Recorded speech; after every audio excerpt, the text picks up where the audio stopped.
Leah, if you want to enable my screen sharing, I can pull up the agenda.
Morning, everyone. Morning. Leah, are we supposed to start at 10? Can we start at 10 even though the agenda says 10:15 for item number 2? I guess we could start with the other business. Public comment and the like, right? I just need the screen share enabled and then I can pull up the agenda. Yeah, Chris, we can go ahead and get started on the admin stuff. Okay, sorry guys, I'm in. Let's see. Kaylee, let me get you set up. Thanks.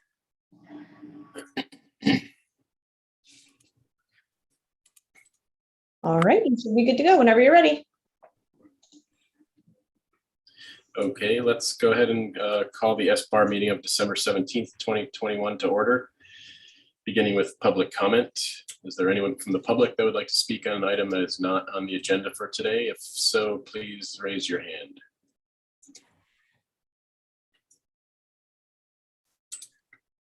All right. See no hands go up. Do we have any requests to speak, Leah?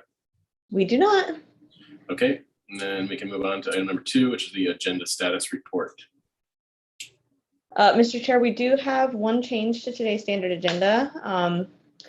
As you guys are aware, we did not do the site visit or review item 1 this morning, but that is the only change that I have to today's standard agenda.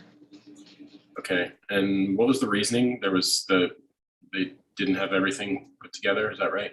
Yeah, I believe that the planner took a look at the plans and they weren't satisfied with the information that was provided. And they just chose, to kind of enforce that rule of the 7-day deadline for submitting new material. So we'll be seeing that sometime in the future. Okay, fair enough. Then let's move on to item number 3, the minutes from the last meeting, which was December 3rd. So, Kaylee, if you want to pull those minutes up on the screen, we can review those. Can you see him? Yes. So what happened? C3. I guess we needed more details, but they had them, and so we gave approval. Okay. For preliminary to return for final. Okay, very good.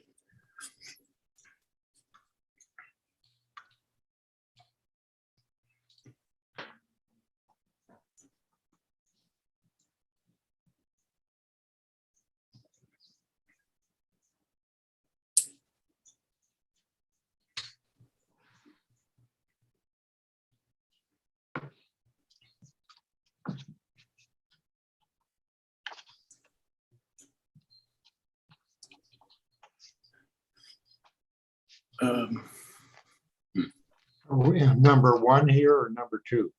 Number 1. I think on letter E of number 1, restudy entry. Why don't we add entry stairway? Mhm. And then item H says soften color and material palette. Is that sufficient? I mean, I think we've basically said the darks were too dark and the lights were too light. Yeah. I don't know if Uh, that. Maybe comment- reduce contrast in color and material palette. I think But white- maybe you should say what you just said, Chris. Yeah. Darks are too dark, lights are too light, because otherwise they could come back with 2 shades of white and Mhm. So I I think think we that's could say dark. lighten the darker colors and darken the lighter colors, or whatever sounds good, Alex. Yeah, Alex, make that sound good. Occurs somewhere else in here too. All right, what's that, John? Well, one of these other comments says that too. Lighten, on 3D, it says lighten color B and darken color A. Emmy. There you go, something like that. So how do you word that? I just, I did what you suggested, and just said darken the lighter colors and lighten the darker colors. Okay, Went across. For F on number 1, maybe you should add provide a landscaping plan, even though we're indicating landscaping will be important. Mhm.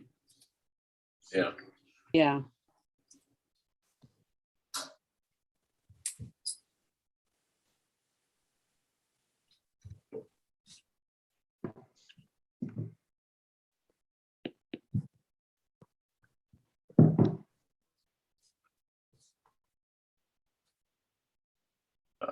so item 2, C, instead of additional photos would be helpful, maybe just say provide additional photos to show greater context.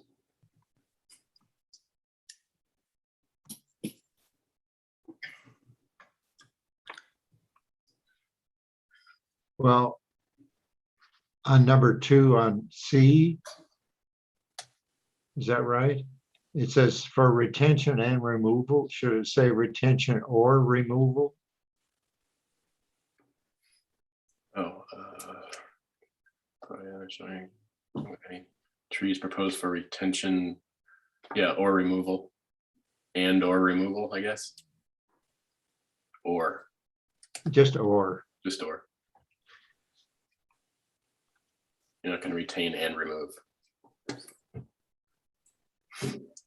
And on B where it says project is nestled into the site.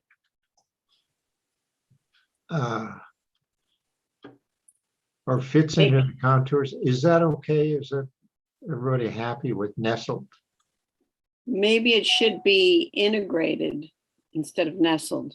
Yeah. You know, I can agree. nestled sounds sort of, well, I don't know what that means exactly. Sounds sort of cute. Yeah, Yeah, my cat knows what it means. but- Yeah, exactly. Can houses do that?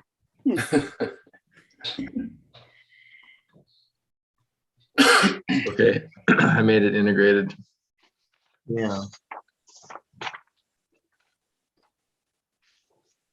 maybe 3A, lighting to be fully shielded, and maybe in parentheses, you could just put dark sky compliant.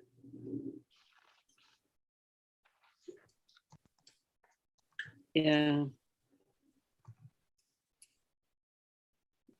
Now, the only trouble with lighten up color B and darken color A, I have no idea what color B is. Was that the wall? Does anybody know what the difference between B and A is? I Yeah, don't one was remember that. was a wood material, wasn't it? Like a dark wood. I thought they were proposing something. Yeah, And the A was the color of the plaster, right? Is that it? If I remember correctly. yeah. I wonder if we could put in parentheses B wood and A plaster.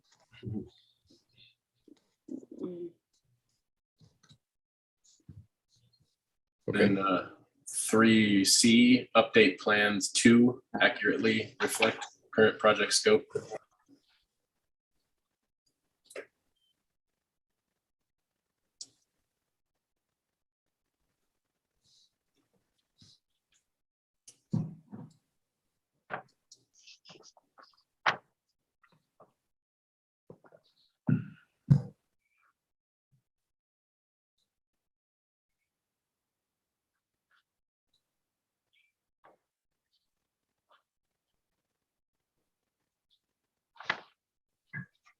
Okay, we on 4.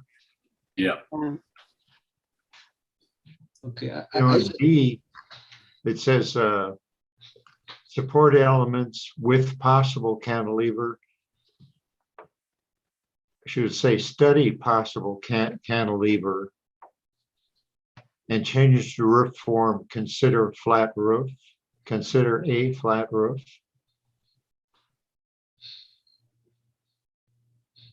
I mean, this is really a difficult proposal here.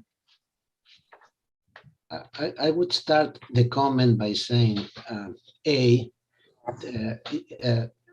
design, the design needs further development. And then put the second sentence be transition between materials is not well executed. Mainly, I think what they call butterfly roofs are kind of awkward, right? I think that's what, but it does say it on C.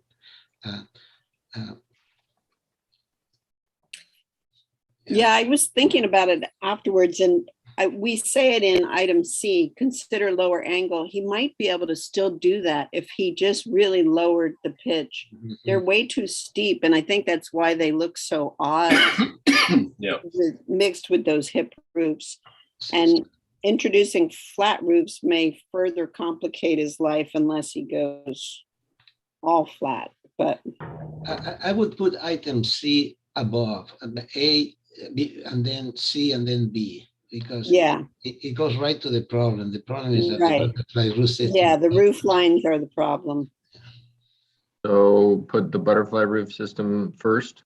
No, I mean, second. So design needs further development. Butterfly roof system is awkward, that one. Yep. And then transition between materials, not well executed. Okay, No, yeah, that could be farther down a little bit because it's not so important. Right? Yeah, well, I think that was still part of A, wasn't it? Design Oh, needs you further can keep it on A. You can I keep it on A. separated it. Yeah. Yeah, keep it an A. Design needs further development. Transition between materials is not well executed. Okay. And then for the end of C, which will now be B, needs to be properly detailed in order to be successful. Yeah, Then E, I think it was more than just the angle of the bedroom addition. I don't know if we want to say alignment of bedroom addition or. Why did we talk about the angle? yeah, I we don't did. remember it being the angle. It was more how it related to the rest of the structure, I thought, but. Well, they angled the bedroom to get a view, and then they angled the entry to match the bedroom. Right. Yeah. Angle / alignment. Yeah, I think so. And then for F, I think we should say provide landscape plan instead of need. Yeah. Okay. And the other thing is, it wasn't just the entry porch that needed a lower. Okay, never mind. It was the angle on that, because it was also the angle on the bedroom addition that was too steep. But I think that's covered. yeah, and it's also actually when you first drive up and you're looking at the garage end, the angle on the back addition next to the garage was really problematic. So all of those.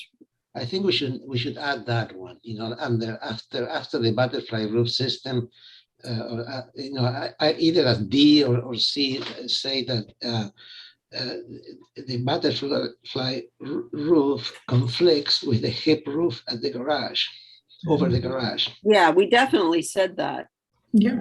in the meeting. So add that butterfly roof conflicts with hip roof over the garage entrance. Yeah,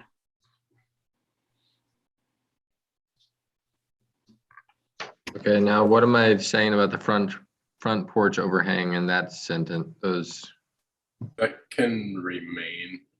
Yeah. okay. I think C that becomes B should just say butterfly roof system is awkward. Consider lower angles for all new elements or all new butterfly roofs or angled roofs. I don't know.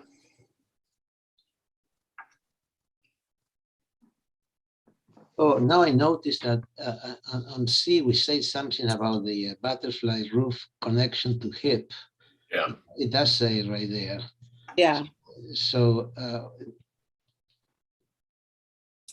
so maybe that line needs to go with the garage, with the other comment on the garage roof. Well, except that it happens everywhere. Not just the garage, but the bedroom, the entry, everywhere there's a butterfly roof. They're all interacting with a hip. Okay, all right, let's leave it They're there. all problematic.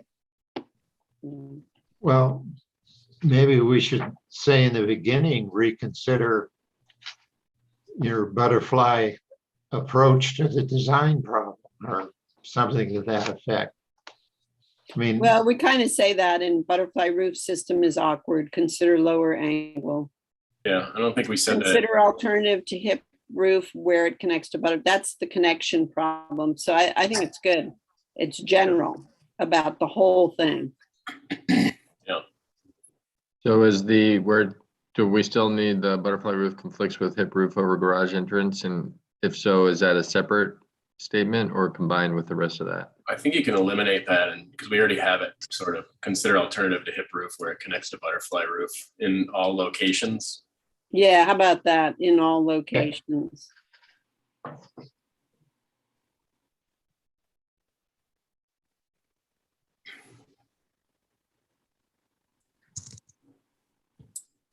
Okay, moving on. All right. Okay.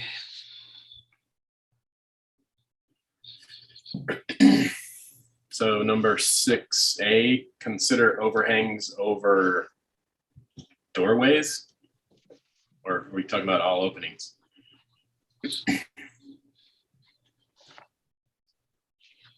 I think it was meant to cover some windows as well. Okay. Maybe consider overhangs over openings where appropriate, or just leave it as is. Or what about particularly doorways? I know there were some doors that just were on a big facade with no overhang at all. Maybe we just Yeah. leave it general. I don't know. Yeah, well, it will be okay just to say particularly doorways, you know? Okay. Yeah. you know, on C, you could just delete the word for. Need to provide details, including patio cover. Yeah. And the soften white color.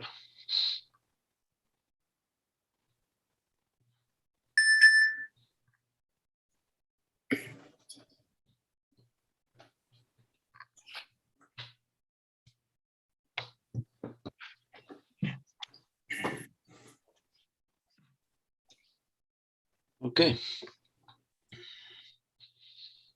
Okay, Is that it? yeah. No, one more. The bike lane. No, this is 7, right? This also. Yeah. Okay. All right.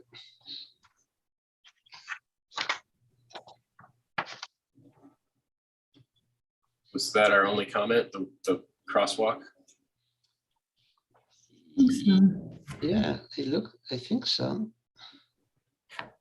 Okay, yep, Yeah. Mhm. sounds good. So I make a motion to approve the revised minutes. Thank you, Alex. I'll second. Okay, all those in favor, say aye. Aye. Aye. Any abstentions? Okay, motion carries. Moving on to item number 4, SBAR members informational briefings. I just that I need to step away from 11 to noon today. But I'm sorry, that's not possible. Okay. Sure.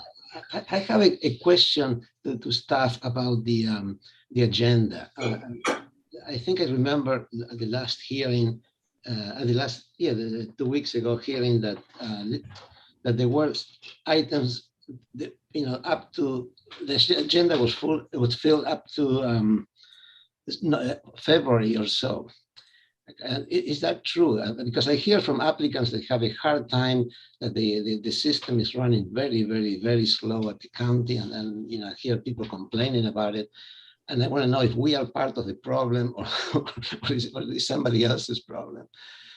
Leah, can you clarify that? Yes, I can. So let's see. Actually, I have my notes right here. So we are scheduling into the February 18th agenda right now. So we've got 2, 4, 6, an average of 6 to 7 brand new projects on each of the agendas, starting in the new year. And then I'm sprinkling in a few returning items as well, keeping the agendas at about 9 or 10 projects. So it just had an extremely large amount of cases coming in, probably a little more than we have in the past. And these meetings do run just a tad slower, but it isn't really a substantial difference anymore. You guys run these meetings pretty well now.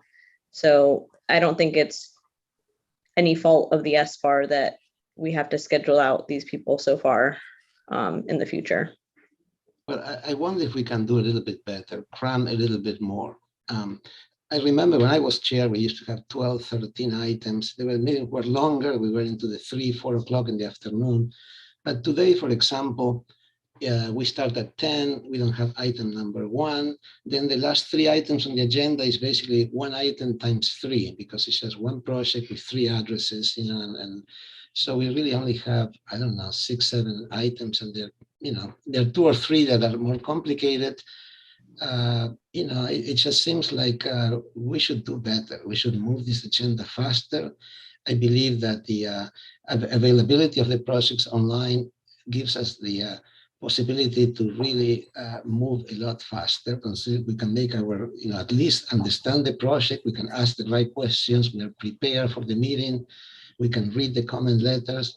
We can move these projects faster. And I really feel, bad that we're postponing things for a month or so to, that we're delaying this process, a process that really is not running very well. So I'm not sure how the rest of the board feels, but, I'm willing to stay, past 1 o'clock or, 2, 3, 4, whatever it takes, or even have an extra meeting and move the agenda, get rid of the backlog. I mean, we're acting like the port of Los Angeles with the ships, waiting in line. I mean, there gotta be a solution for this. I had a small observation too. I was wondering if maybe at the end of each item, we could make sure the comments are like reviewed with Alex, because today, of course, it wasn't an issue when I thought to bring this up, but it has taken almost an hour before to go through the unapproved minutes. Mm-hmm. And that's like 2 more items if we figure out how to make that a little more efficient. Today was efficient though, so. Yeah, well, I usually ask Alex if he has everything squared away, and it's just going to add more time, of course, if we go through them every time one by one. Okay. But, yeah. I'm open, so. Or maybe that's something that we all review before, so we come with our comments to, I don't know. I just have noticed it can takes a while, but. One of the issues is the availability of the projects on the Dropbox. sometimes the approved minutes are not on the Dropbox on Wednesday. Mhm. The reason the item number 1 is continued, I believe, is my comment to that the line showing the 16 foot or 25 feet, because it was unclear, the height limit, it was not shown on the plans. And I think that was something we had asked and very important. And so I discovered that, I don't know, Wednesday or Thursday, and made that comment. There should be a way to move this faster, to be more efficient, really. I can tell you that the MBAR would normally review the minutes ahead of time so that they would come basically ready with their comments on the minutes. And so the review would go a little more quickly that way. That would be helpful. Yeah, Mr. Chair, if you don't have any issues with me adding more specifically new items to each agenda, I think that I can work it out with the support staff to be able to accommodate the extra noticing and the extra work that goes along, in the background for those. Yeah, well, I think I differ a little bit from Alex here in that we did, up until just about 6 months ago, we always had 12, 13, 15 items on the agenda, and it was completely exhausting to spend 6 hours on Zoom. And then, at the end of it, I mean, I know it's more stressful for the chair because I have to actually pay attention the whole time, but it's really exhausting. I mean, this is not good for our health to spend this much time in front of a computer. And I'm really looking forward to getting back to in person when I'm happy to spend more time, but that said, Leah and Alex, I think, we could certainly add 1 or 2 more to each agenda. It's just really, we never know how long certain projects are going to take for review. And so, there's no way I'm going to make it till 4 o'clock every other Friday doing this. So that's my 2 cents. But I think, 1 or 2 more. I mean, we can try it, ease into it a little bit, not add 5 more for every meeting, but add 1 or 2 or 3 more, depending on the size and the complexity, and see how that goes. But I'm happy to hear from others on the board as well. Well, why don't we try following the idea of reviewing the previous minutes ahead of time and trying to go through that very quickly. Mm-hmm. Yeah, that would for definitely one thing, help. and then add a couple of projects. But the minutes aren't always up to review. That's the thing. We need Need time. Going back to having everything done and in the box and no exceptions at the end of Wednesday, because we can't expect all of us to have every Thursday night to review all the material. It's just stressful. So if we have 2 nights, that helps, and then we have options. Chris, I think that's a great idea. Alex actually provides me with the notes either right after the meeting or the day after the meeting. So I can definitely put those in. I'll just go ahead and add you guys to the box a little beforehand. If you have time, a week before the meeting or whatever it may be, at least you can look at what's in there. And then we'll make Wednesday that hard deadline to have everything finalized and put in there. Okay. And I think word should get back to the planners again also, that there's no changes after Wednesday. Well, no changes should be made after the Friday before the meeting. So even these little tiny adjustments that you guys are requesting, if it's something reasonable, like switching the orientation of the plans or, reducing file sizes, those are pretty easy to accommodate. But any kind of changes, such as the changes that were requested for number 1, kind of disqualify the items from review for that Friday's meeting. Okay. And I think we also need to reiterate to them to keep an eye out for those, the everyday things like the file sizes. Even last week, we had a 95 megabyte file that we couldn't use and a 65, and they need to have those broken up into multiple files if necessary. But Well, I wonder also, is it necessary to put the application form in there? You know, Yeah, well, it's there, you um, look at it and it doesn't mean anything to me, you know, and that's, we're really looking for the architecture and the landscape details. but John, they use that box for projects that don't have a planner yet. So that's Leah's little drop box to keep everything together. We just have to ignore the things that don't apply, like the application and whatnot. Is that Okay. correct, Leah? This is where you kind of keep your stock. Yes, that is correct. So once it gets submitted as an actual application and full package to the counter, I just drag and drop that information into your folders for your records. And that's normally where the planners go to look for it once it gets assigned to a planner.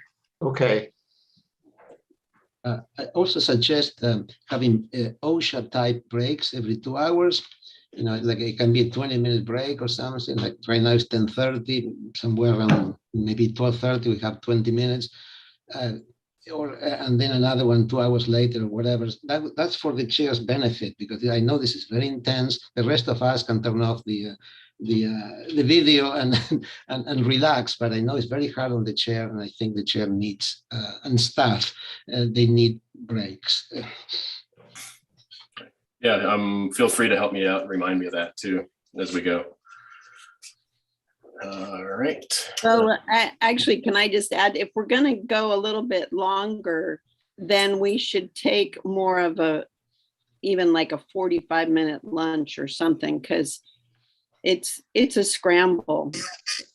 And, either we're pushing to get done by, 1:30 or 1, or if it starts to go into the middle of the afternoon, Yeah. gotta have at least time to go find some food. Yeah, so that's true. I mean, so basically we're going to be here till 5. The hard part is, I mean, I for would- me anyway, personally, I mean, and probably a few others, if you have your own business and it's a small business, that few hours at the end of that Friday really helps. It's really difficult, especially now how busy everyone is. Yeah. Just an entire Friday every other week. I mean, so. I would say from staff's perspective also that if we're plan on going beyond like a normal 1 o'clock type ending, that having an opportunity for a lunch break would be appropriate. Yeah. Okay. Fair enough. Well, it's 10:30 now, so let's see what happens. As a heads up, Mr. Chair, I did send out the noticing for the 1/7 meeting. So that one will look pretty similar to the agenda, to the agendas of the past few months. But going forward, I think for the 1/21 and the 2/4 meeting, I can incorporate some of these changes, and those may look a little different. But just for the 1/7, I just wanted to give you a heads up. It's probably going to look pretty similar to some of the most recent. It'd be good to ease into it in the new year anyway. Okay, sounds good. So, I mean, yeah, we're not the only ones that are, I don't think we're holding people up. I think it's busy everywhere and all boards are trying to keep up, all outfits. So anyway, whatever, see how it goes. Let's move on to staff update. For the sake of moving along, I have nothing to report today. All right. Item 6, reconsidering the circumstances of the COVID-19 state of emergency. That's basically every 30 days we kind of are required to vote to continue online meetings versus in person. So somebody just needs to make a motion. I'll make a motion to that effect. I'll second it. Okay, all those in favor? Aye. Right. Opposed? Sort of. All right. Let's see, moving on then to the regular agenda. Beginning, item number 1 was continued. Item number 2 then, the Tishner and Thorpe new dwelling. This is the request of Tishner and Thorpe Architects, agent for Brian Tishner and Ron Thorpe, to consider the case for a conceptual review of a new 4,609 square foot residence and 994 square foot garage on a currently vacant parcel with 800 cubic yards of cut and 800 cubic yards of fill. A 42,000 square foot parcel at 380 Ortega Ridge Road in Summerlin area. Do we have the applicants here? If so, please state your name for the record. Brian Tishner. Okay, hi, Brian. Hi, how you doing? Good, thanks. So whenever you're ready, you can just tell Kaylee which page you want to be on and try and keep your presentation limited to 10 or 15 minutes or so. I'll try to do even better than that in light of the conversation. So we can start here on the site and topo just to describe the project. It's nice to present to you guys again, this time for our own house. Ron and I are a husband and wife architecture and landscape firm, and finally building a house for ourselves. We're pretty excited about this. Some of you may remember a project you reviewed and approved for this site in 2019. The previous owners of the lot did not proceed with their permitted plans for personal reasons, and we bought the lot from them.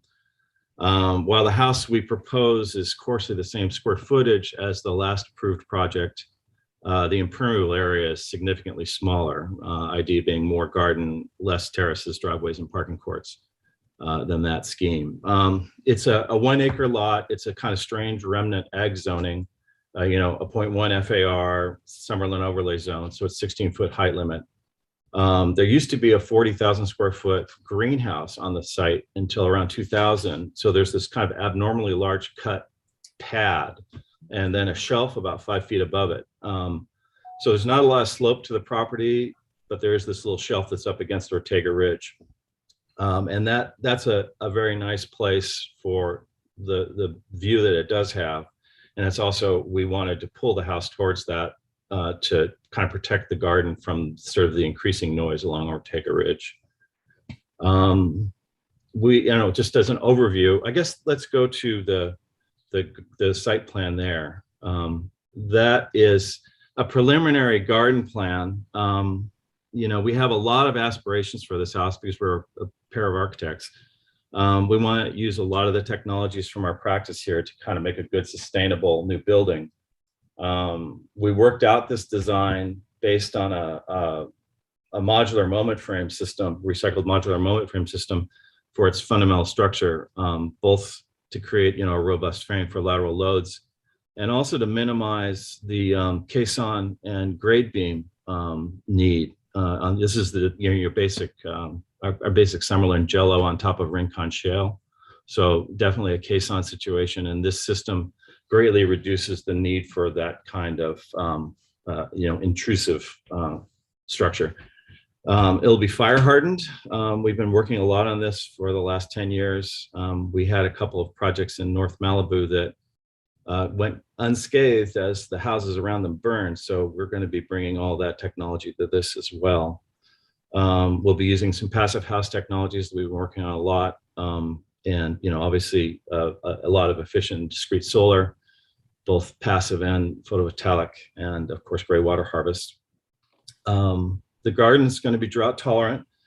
I've spent my whole life taking care of my family's place up between Gaviota and Refugio. I have 30 years plus of gardening with almost no water and a lot of salt air. Here we'll capture every bit of water on site, and we'll plant it in a way that's sustainable and wildlife friendly, and drawn from our many years of trials in a very similar environment. The garden, while we're here, the plan looks more formal than it'll feel in real life. We're very interested in evoking the framework of some of the great Santa Barbara gardens and recreating the plantings with natives and Mediterraneans instead. We're investigating a modular pool that will be part of a fire suppression matrix. We hope to not export any soil. We want to have a balanced cut and fill. And as far as lid requirements go, it'll be full capture, 3 S's, slow it, spread it, sink it. And the other thing is there's some beds that you're sort of seeing, we've sketched in on the upper right-hand corner there. For 15 years, we've integrated green roofs, both intensive and extensive, into our commercial office building projects, including our own office. We're installing a couple new ones at the LA Times right now, along with a giant green wall. We'd very much like to use this house as a laboratory for what we feel is an important part of the fabric of buildings going forward, with the fire department's blessing, of course. But there's a large amount of work to be done to calibrate the matrix of plants appropriate to Southern California green roofs and to these installations. And we'll be doing some of that in these beds that you see there in the garden plan to the sort of northwest corner of this. So let's go down to the next slide showing the house plan. And then those are the 4 views on the lot. There's obviously the Ortega Ridge easement corridor, and then this is 50-foot setback from the side, 10 foot, 50 foot from front, 10 foot on sides, and 20 foot in the back, and that's indicated on the site plan. We're working with Ashley Advance on the civil engineering, who we use a lot. So, and they did the previous owner's work as well. So then the next slide is the views. Kind of see that big old greenhouse pad there, and the shelf behind it. There's a line of yellow pine along the road, which we're investigating, trying to keep as best we can to balance it and keep it. No proposed trees coming down. And then to the elevations about the house. Aesthetically, we're taking a cue from the second and third Wright Ludington houses that Luda Riggs did in the later part of her career. I was lucky enough to meet Miss Riggs at the end of her life when I was studying under Gephardt at UCSB, and saw her drawings coming in the archives even. So we've particularly admired the timelessness of those 2 houses and the way she sited them towards a view, which is not unlike what we have here, albeit, Wright Ludington had much finer lots than this. So we're looking to have light coming in from at least 2 sides on all the rooms, flow through ventilation throughout, and direct our access to the gardens throughout it. You can see indicated on the elevations, the 16-foot height limit in the topmost elevation is the living room in this preliminary plan. And that's at 15'6" off of existing grade. And then the grade goes down a little bit to the left of that, and there's a 16-foot element right there. So we're keeping below the 16-foot throughout, following grade. And with that, of course, we hope you like the scheme well enough to let us develop it for preliminary review. Okay, very good, thank you. Then we can bring it back to the board for questions. Anyone? I have a question.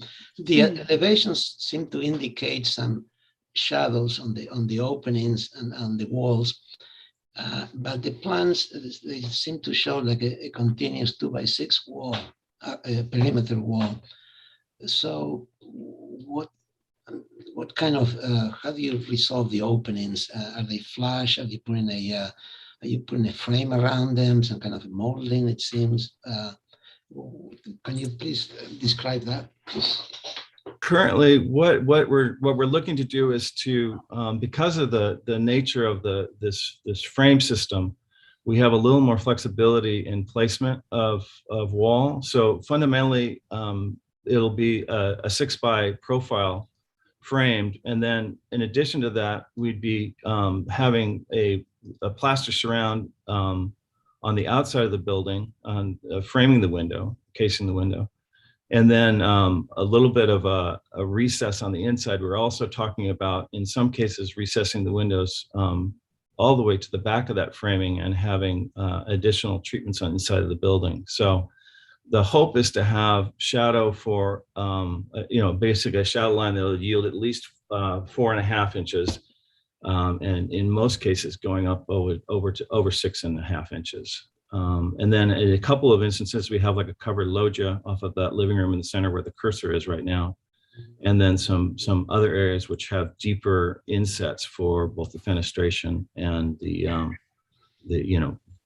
basically what we're doing is a couple of covered terraces in the end off of those 2 middle rooms.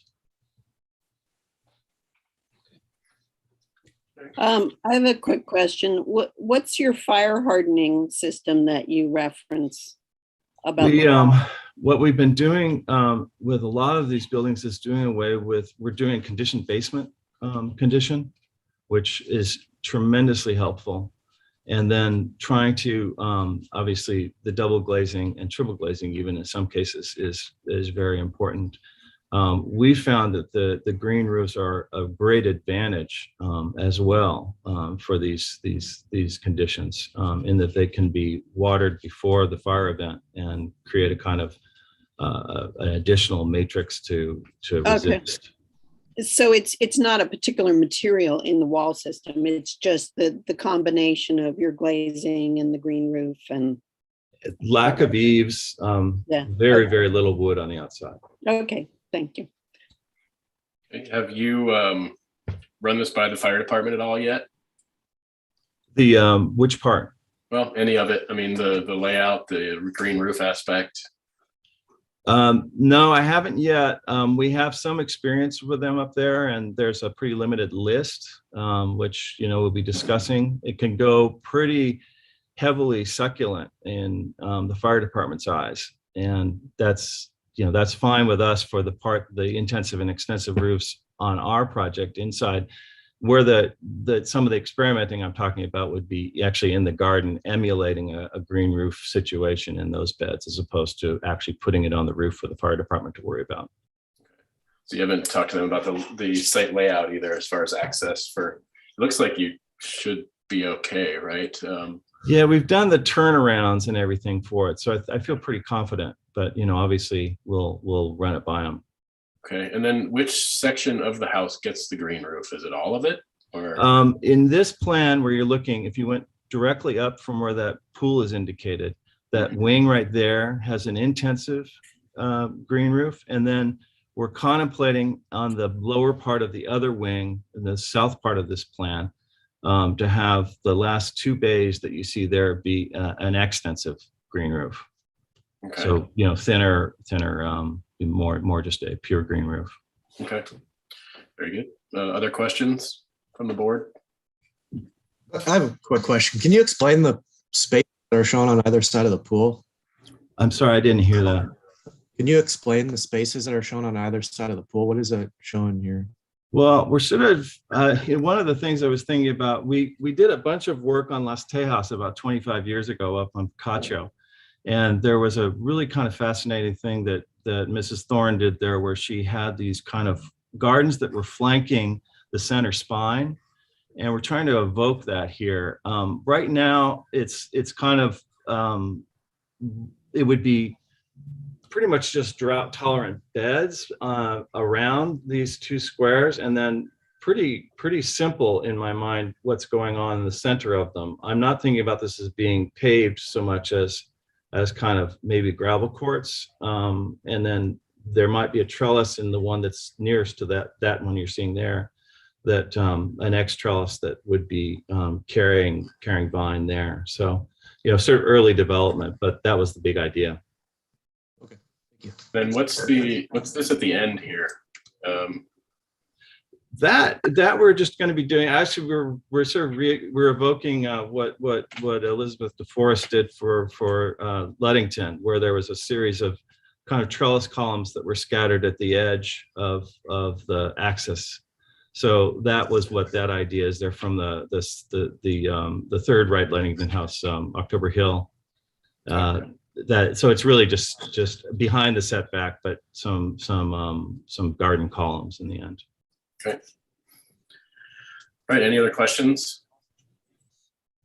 Okay, is there anyone from the public that would like to speak on this item? If so, please raise your hand. All right, see no hands go up. Back to the board for comments, beginning with Ms. Froscher. Well, I don't know. To me, this is an example of a project that we could try to move forward quickly. I think it's very well designed and conceived. It's a site that we know very well. Over the years, we've seen probably 3 or 4 different applications on this property. It's a pretty well screened. I would like to, hear you save the trees along the road, because they're they're a helpful part of the privacy and the screening for this property. But, you know, the architecture is beautiful. It seems like you can, you know, work on developing the shadowing, thickening of the walls. But yeah, I feel like this is you know, something that could be moved forward. Mr. Peugeot? Yeah, I agree. I think I like the concept itself. I think it's well organized. Regarding the architecture, I think there are some minor things that the applicant can do to enhance it and organize it a little bit better.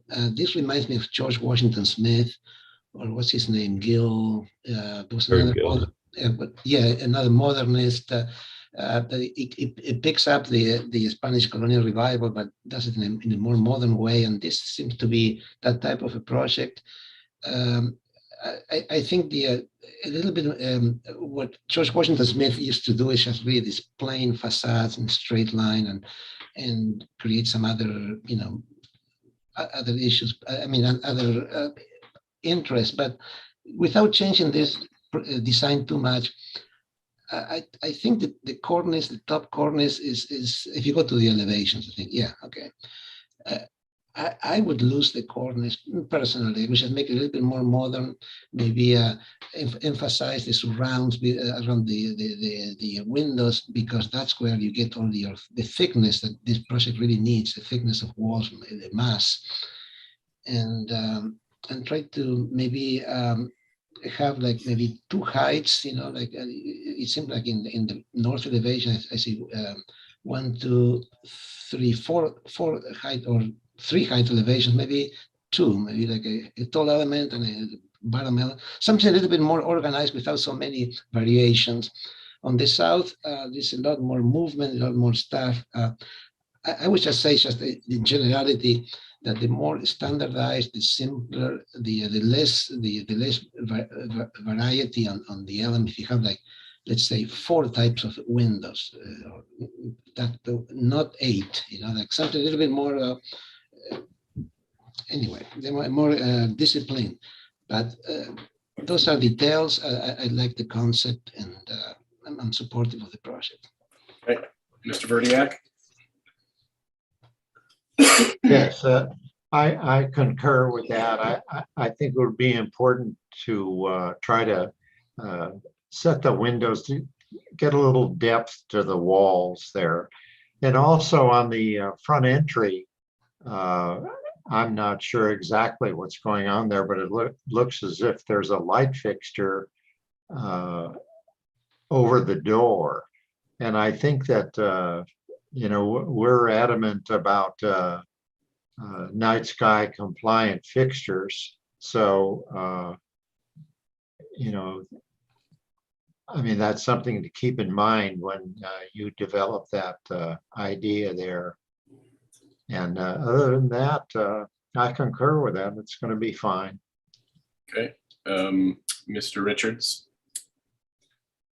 Yeah, in general, I agree with all the other comments. I think it's a well-conceived project. I'd appreciate with plans like this, just like some labels on the site plan. It makes it helpful for somebody to kind of make sense of it by the meeting. So, but I think the formality of the landscape fits the architecture nicely. I'd like to see some resolution of what the entrance from the street looks like. Right now, I don't know how that works, if there's a gate or, so I think I'm sure as you develop it further, some of these questions will be answered. So generally, I give it a positive comments and support. Thank you. Right. Thank you, Ms. Grubb. Yeah, I agree with the previous comments. I think it's gonna be a really nice project. I look forward to seeing how some of the historically inspired elements develop, like the columns and how the landscape spaces work out. So. All right, Mr. Bloomer.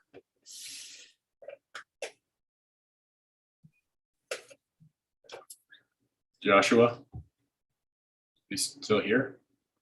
Yeah, my mute button was on. I generally agree with Alex and Valerie's comments. I don't have anything to add. I think they summed it up very well, and I agree with all the other comments. Okay, Sorry, thank I didn't you. realize my camera was off. I concur. I think I really like the site layout. I think it's a nice use of spaces, and as you said, I don't think it's going to be quite as formal as it looks on the page. But I just had a quick question based on Robert's question. What are you planning an entry gate coming into the property off from the street?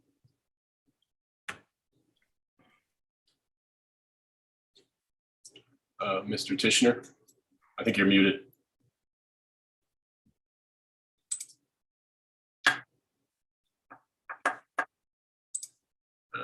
Did we lose Brian?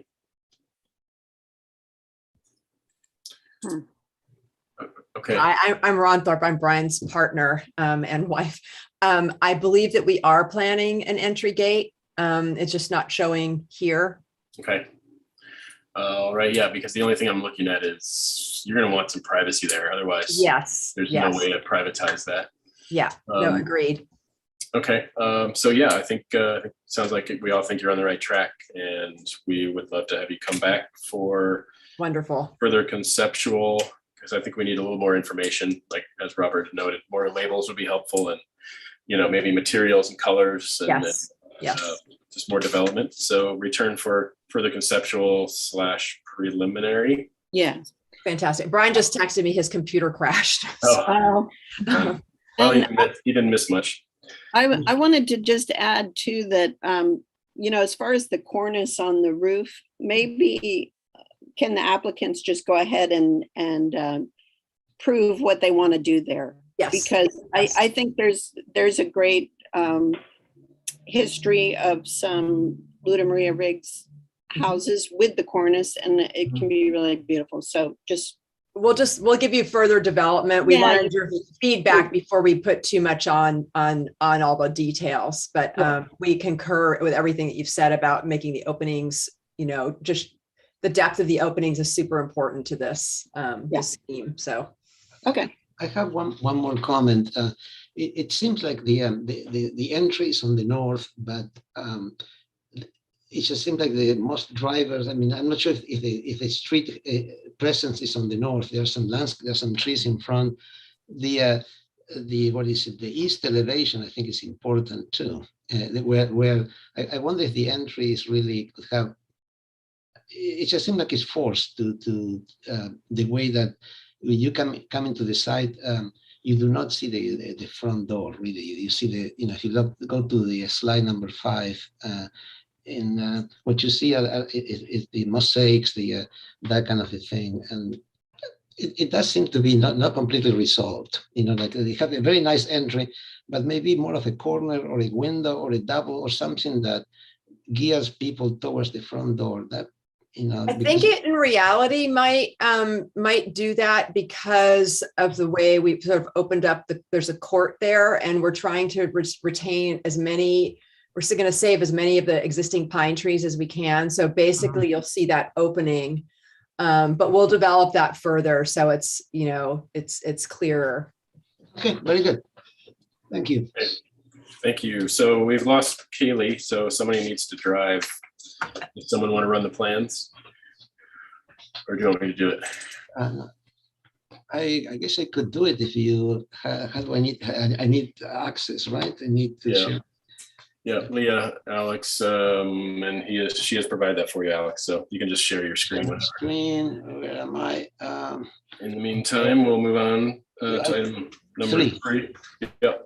Number 3, the Xerxes new single-family dwelling request of Buildston Architecture and Planning architect for Cas Nourishad for conceptual review of a new 4,675 square foot 2-story single-family dwelling with attached 530 square foot garage. Balanced cut and fill, 3.6 acre parcel located at 3040 Foothill Road in the Carpinteria area. Last heard August 27th of this year. Do you see my screen or not? Yes. Oh, okay, perfect. So let's see if I can make this a little bit bigger. Okay, here we are. So if we have the applicant here, please state your name or names for the record. Oh, hi, my name is Carl Kraus, architect. I'm with Bilston Architecture and Planning. And Ellen Bilston of Bilston Architecture and Planning. Hello, everyone. Okay, hello, guys. So we have a number of comments from last time. Did you want, what would be the best way to move forward? Should I read through those, or do you want to take them one by one during your presentation, or what was your thought there? I could take them one by one going through the presentation. Okay, so whenever you're ready, just tell Alex where you want to be, and again, try and limit to 10 or 15 minutes. Thank you. First of all, I would like to establish, is our planner here? Veronica?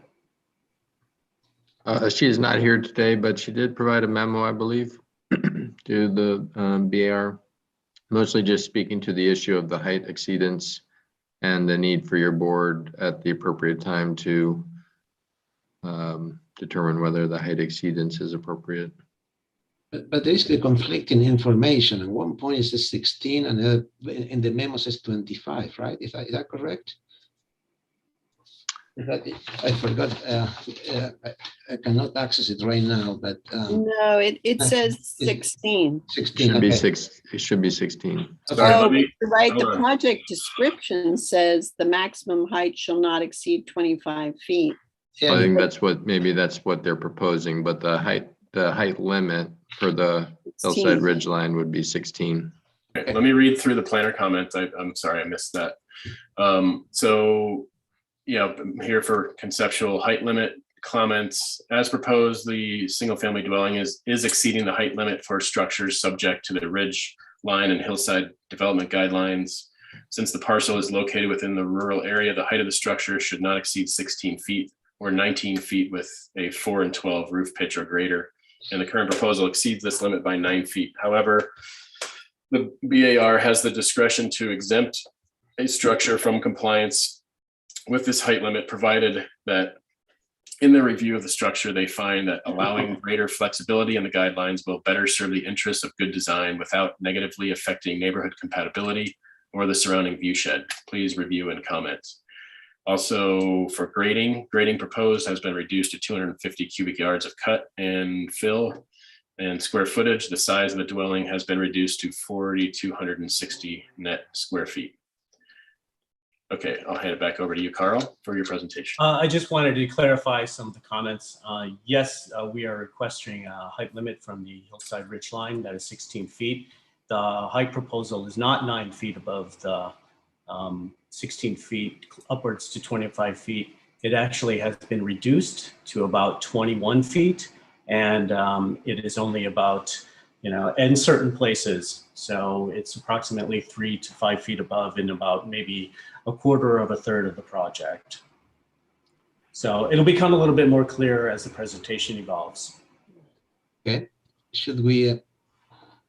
But from last time, we've reduced the project by about 400 square feet, and we've reduced the height, and we've pushed back and integrated the building more into the hillside to allow for a little bit more area up in the front development envelope. Should I go to the next pictures? Yes, please. Okay. Yeah, just tell me when to switch. Great, thanks, Alex. This is some site photographs, just kind of getting you in context with the relationship of the site to the neighborhood. You can see where those cars are on the site, that is kind of more of the flat development envelope. Number 2 is kind of a drone shot from above, and you could see kind of that flat area. Number 3, again, or number 4, you could see the context of that. This shows the property line in the dash and its relationship to Foothill and the established driveway leading up to the site into the maintenance road and to the established development envelope there. Okay. Next, please. Okay, should we go to the pictures? These just show kind of the relationship of the photographs from the site, from the actual development envelope. These are looking back east into the canyon.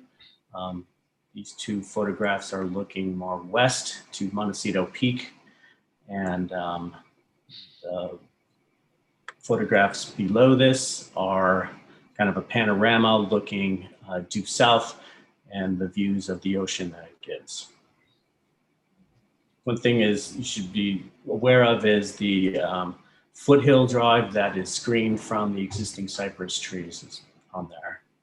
On number 12, 13, 14 are views looking north towards the hillside and the existing avocado orchard, and how it's integrated into the hillside. Okay. These two are the other smaller little development envelope, 16 and 17, that will incorporate an accessory dwelling unit sometime in the future. So which one's your parcel? It is just to the right, kind Oh, of there you go. pink right there. Yes. Yeah, there we go. Okay, very good. If you could reduce this to scale a little bit, kind of shows just kind of I know when you'll be commenting on the compatibility of the neighborhood, you know, the sizes, and this was just kind of a neighborhood compatibility study that we did with kind of the stories and the square footage of the surrounding area and its relationship to our existing height and what we're proposing. And I think the takeaway here is that there's a lot of 2- and 3-story buildings in there, whether they're on the lower end or in the hillside, but something that we're asking for is not really out of character with the neighborhood, and we're not really impacting the neighborhood, and we should just kind of like focusing on the 2 stories in relationship to that. Next, please. This is another little study that we've done for the surrounding view shed and some of the areas and views, kind of looking back into the site. They were taken from existing Google Earth images, as well as some twin motion model studies that we've done, and kind of the views looking back onto the site, onto the proposed project from certain areas of the public view shed, which is mostly foothill. And you could see that, you know, from those areas, from the car, that the development envelope in the proposal is well shaded and well screened from the public right of way.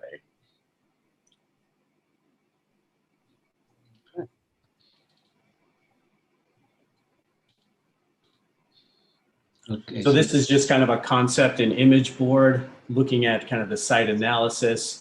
If you look at the center kind of portion of the site plan, it kind of takes the attributes and some of the attributes from the existing site, looking at the development envelope and the views that are afforded from the site, looking at the ocean, Montecito Peak, and some of the canyon views, and the existing cypress trees that align Foothill Road, and the oak groves that are on the eastern portion as well. If you could move it to the right a little bit where that little Part T section is. Oh, I like this one right here. Yes. Okay, so that's the avocado, little concept of it, and kind of the concept of the site and kind of the concept of the house, where looking at kind of the rough textures of it, of a rough exterior texture and the smooth interior. If you go to the kind of the parties, the one thing that's very limiting is the size of the development envelope that was already established by the county, and it kind of provides and kind of warrants a more linear scheme. If you take that linear scheme and kind of divide that into several boxes and then arrange those different boxes according to different views and light and shading in the relationship of each kind of program issues in the boxes. So that's really the kind of the concept of that. And you could see some of the images, kind of historical images that we were looking at, Louis Kahn's Esherick residence, and then the exterior materials of Manuel Cervantes residence that was done recently. So there's a, you know, gap of 60 years between the two images, and you know, that's just kind of what we're going for is kind of that timelessness, and some of the findings as far as the natural materials fit into the hillside, kind of the rough exterior with kind of a smoother, cleaner, warmer wood accents, and providing a lot of kind of the solid and void kind of relationships to that. Next, please. So as a request, some of the comments from the last review was to come up with kind of a conceptual landscape plan. And it's very minimal and in concept, but the site already has an established, very mature cypress trees that are lining Foothill Road, and also the oak grove kind of to the right on the eastern concept property line, and then the avocado orchards that are in there. So the concept is really kind of stay within those parameters of the California natives, and establishing some trees on the base of Foothill to kind of match the existing, to kind of fill in the gaps and screen them from Foothill. Some of the bigger trees proposed closer to the residents as well, provide screening from some of the areas on Foothill Drive as well, if they are seen. But, and then just to kind of hydroseed into, with natural grasses, kind of the existing slope. So it has some erosion control and kind of fitting the house in with that. But, just leaving the existing avocado orchards alone is really the kind of concept that we're going with. Next, please. So this shows a more detailed site plan. As you can see, there is that heavy dark dashed line in there establishing the development envelope. The site already has an established and approved driveway from the fire department, as well as dry wells that were established and perked. So the septic system is there. We have intent to serve from Montecito water, and the site also shows the kind of slope legend and kind of the percentages of slope. The white being more of a 0 to 20%. The darker gray is 20 to 30%. And then the medium gray is 30% and more from that, and showing the topos as well. Also that you requested from the last time was site sections, really kind of a few site sections, and we're taking site sections that we will show later on through that site. Moving on to the floor plan, you could see kind of the relationship of the different boxes, and the entry of the garage to the right of that is kind of a screened compressed entry that you go into an entry court, and up against a retaining wall, up against the hillside to kind of bring you into that entry court and behind. And then once in the entry, there's the kind of connecting corridor that separates the public spaces from the more of the private spaces, and allows to become like a orientating device and monitor in the room. Another request was the roof plan and kind of the elevations on the corners of that. And you could see the majority of the house is under 16 feet. The middle area, the corridor, and the master suite to the left of that is the items that are solid and go above the 16 feet, as well as the little trellis.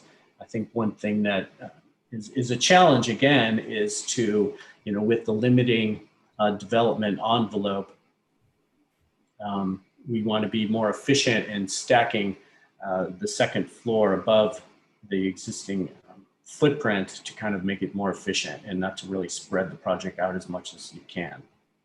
This is the south elevation that we're looking at.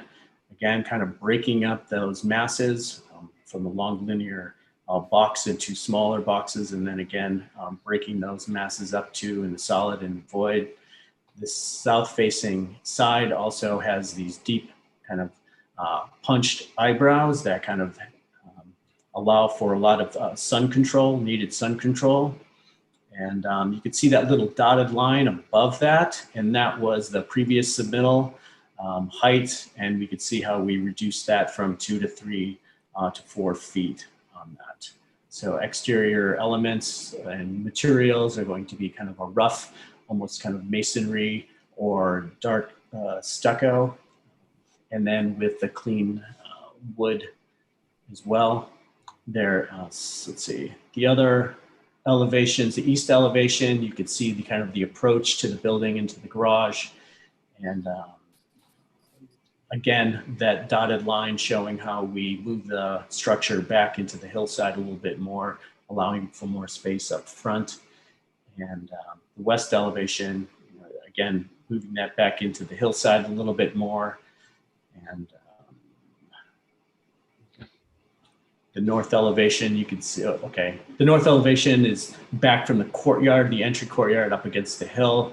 And that just kind of shows that volume, the volumes there in the central location of that orientating corridor. Also, you requested site sections to better kind of analyze the height as a relationship to the hillside. And we went beyond the property line to kind of show that existing grade continues, and we're not really interrupting the skyline from this. This is a section through the living area. This is through the garage. You can see that's well under the height limit. And as you can, and then the living area, and then the trellis area above. This is a section through the primary bedroom on the second floor, and you can see the area that's just above the height limit on that. Again, kind of the bedroom is pushed back with the balconies of being kind of an open void space with the sun control above.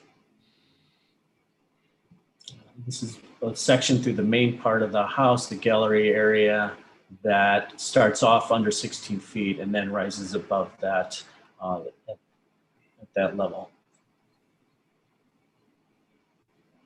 And this is through the last section of it, through the lounge area and its relationship to that, and it's underneath the height limit. This is kind of a cross section below, kind of slicing it long lengthwise, and you can see some of the areas. The primary bedroom and office space are really the areas that are solid, that are rising above it. The trellis, the terrace, second floor terrace is really an open area trellis with no walls. So it does not have that enclosure. Here's a little bit more details on those sections and how we kind of pushed it back into the hillside more and reduced the height. Looking at the primary bedroom as well, and then the balcony and second envelope or second section there with height being reduced in that center section and pushed back into the hillside more. This is a section to the living room and the open outdoor living area. That's really kind of an open trellis area. So, okay, so that's the last page, right? Correct. Alex, do we have, we do have a small video that it's a 45-second video that kind of, kind of looks, I'll orientate before you start, just wanted to orientate you. This is kind of a section.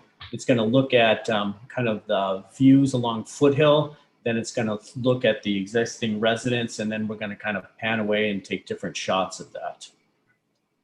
So this is along Foothill, just showing some of a couple gaps in the landscaping that we're intending to fill in.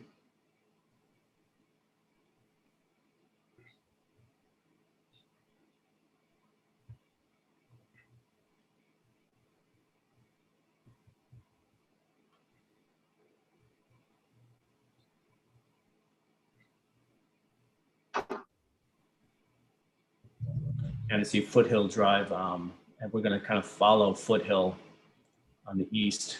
And again, this is from about finished floor height. So this is about 50 feet above Foothill. And then once you get down to Foothill, and from the car view, it's really kind of screened on the hillside.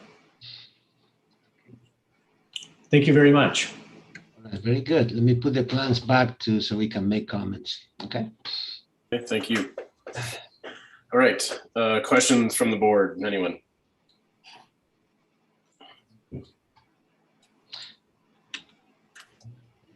Have you, I have a question. How much does the height of the building exceed the height limit there in these sections? The tallest portion of the building, which is the center portion in the primary bedroom, sits just over 21 feet. So that would be 5 feet above the height limit. and what are your plate heights for that section, for instance? The plate height is, the second level is 10 feet. So there's a 9-foot ceiling in the bedroom below and then the bedroom above.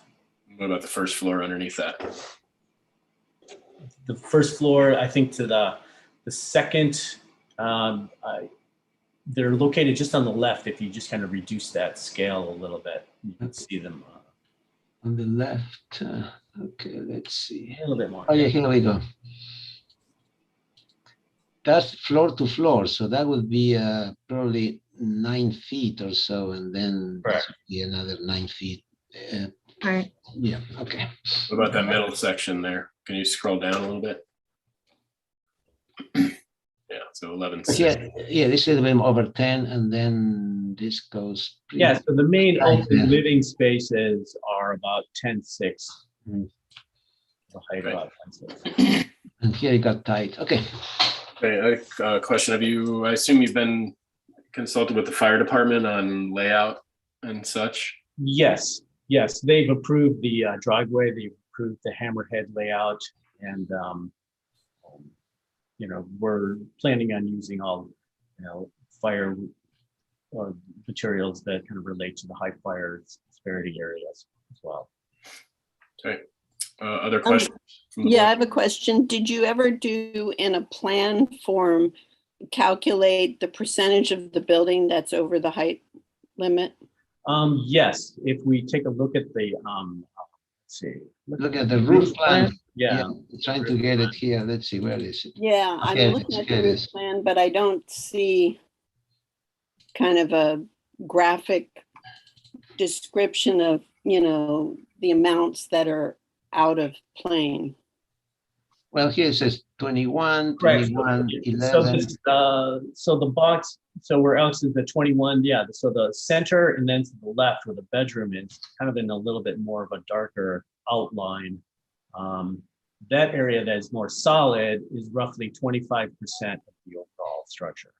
And that. If you add the trellis, which is basically kind of an open air trellis, that adds a little bit more and it's over the height, and that altogether it's probably about 33% of the total building. Yeah, so here, yeah, this is the trellis and that's the pieces. Okay. And you're part of the Toro Canyon plan, right? That is correct, yes. But the hillside, which is 25 feet, but the hillside ridgeline guidelines take precedent. Right. Okay. So another question for our last comment, item G. Can you explain how you address that? Consider nestling residents more into hillside by pulling back second story from front edge. If you go to, let's see, maybe the sections. There we go. We've taken the section, we've taken the building and we've moved it approximately 4 to 6 feet back into the hillside, kind of to the maximum extent to get back to the envelope. And I think you had a concern with the kind of the front edge being kind of closer to that front edge. The only really solid area that, as you can see, if you look at section 3, the bedroom and then the primary bedroom, there's the initial volume, and then there's kind of these overhangs for sun control of the balcony and kind of the roof areas right there. Predominantly, that is kind of void. So you don't get this full solid face at the front of the building.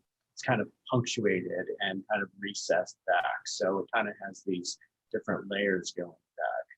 If you look at the exterior elevation, the south exterior elevation.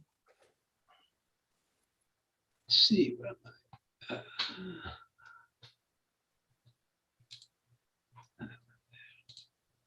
Yeah, I think as Carl is pointing out, a couple of these elements that are stacking up are actually sun control elements, with us facing south and basically trying to kind of create shaded outdoor areas to take in the view.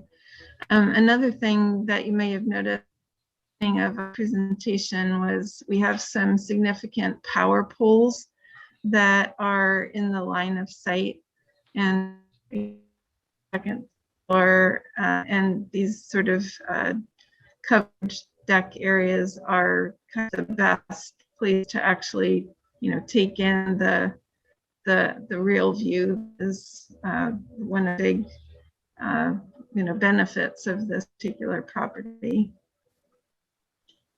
Chris, also to continue on your comment, the only area, that two-story area that's kind of flat, is that kind of master suite, the bathroom, kind of that corner, where it's actually, the corner is kind of really kind of eroded on that corner window. So it kind of erodes that corner and pulls it back, rather than trying to be two-story space that's kind of going onto that front facade.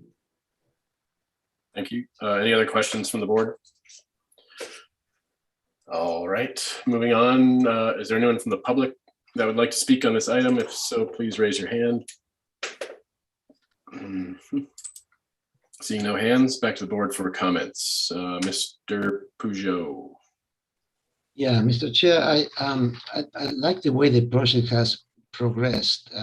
It addressed the issue that I think everybody brought up, that it was kind of projecting towards the hillside, and also the access and how you reach the front door. I think it has worked very well, addressed that very well. I think what I'm most impressed is with the sections. I think they tell the story of how. Well, let's see if I can. It's freezing. Okay, here we go. I think that tells the story. Really, it's way out there, and I just don't think this is as visible as feared it would be. Like these are the things I'm looking at. That is far away. It's not from the edge of the property. It's in the center of the property. Is a lot of room to screen and to so the house is not really looming over something else. So I like the way the applicant has responded to the comments regarding the architecture. I'd like to see a little bit more development. I think what I hear is very ambitious. I hope it doesn't get cost engineered out, the materials and all that. But it could be a very nice project. Okay, thank you. Mr. Vertiak. Well, your concept sketch shows the building set back, the second story set back from the front.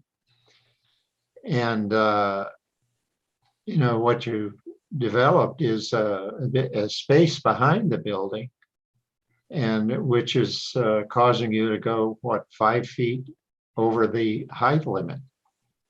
And so that doesn't match your initial idea. I mean, I think that the second story could have been set back to conform more with the height limit problem. I think that the two-story is going to be kind of strong. I don't object to the architecture. I just think that it's going to be pretty strong from the street, and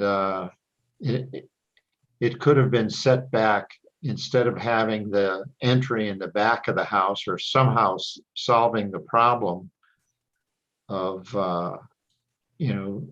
moving the building back on the site.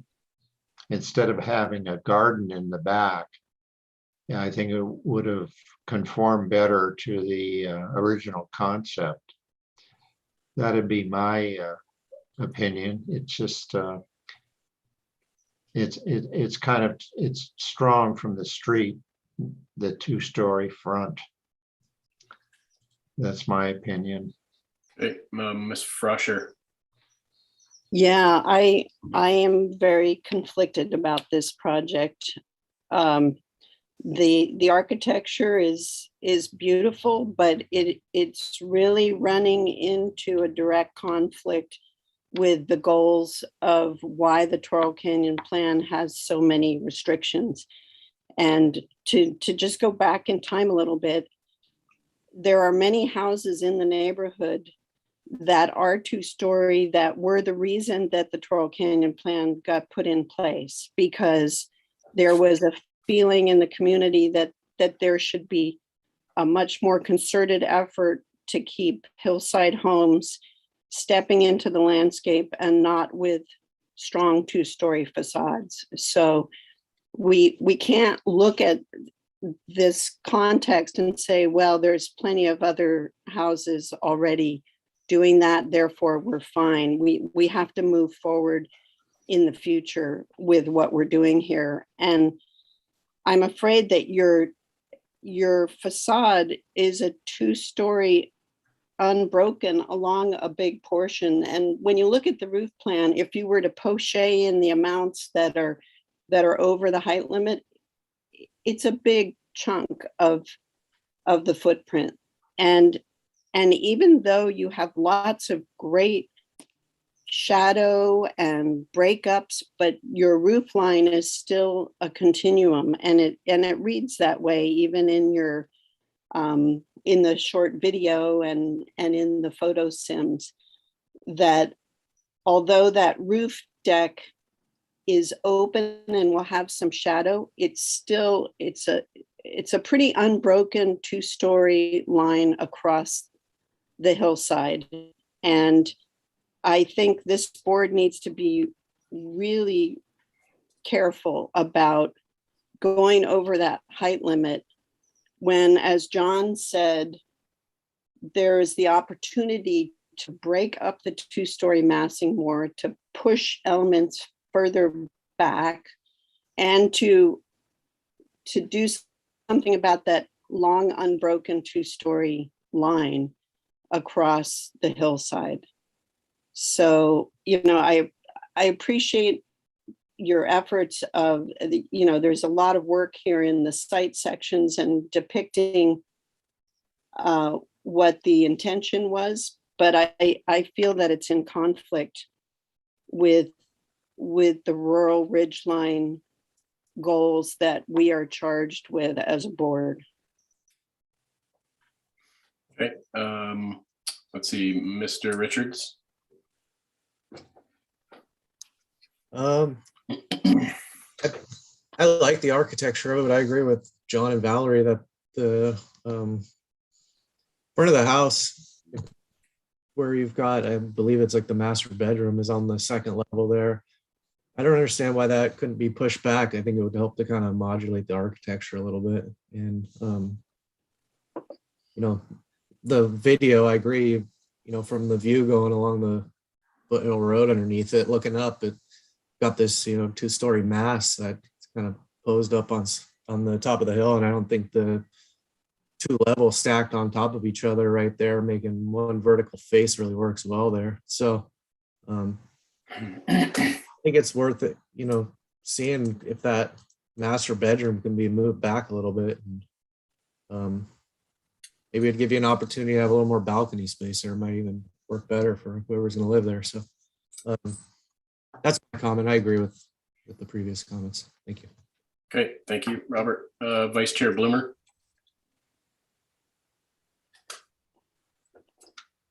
Well, I'm kind of listening to the comment about breaking up the appearance from below along the, looking up at the property. But, I think I was going to ask you, were there some drawings in here that had some color and shadow on them? That were like rendered out. I know you had the video, but The sections were more kind of rendered out. in the elevation though, yeah. Can you go back to the elevations? I'm gonna kind of suspend judgment on that comment until I see kind of. I feel like there's a lot of push and pull there that's not being displayed because of the lack of shadowing on the drawing. It's just a graphic thing, but my sense is that there's a lot of articulation going on in the architecture there. So and I'm also wondering if there's some kind of landscaping, like a form of trees being planned. There could be that kind of break up the, it's a hard thing to do because you don't want to block your view, but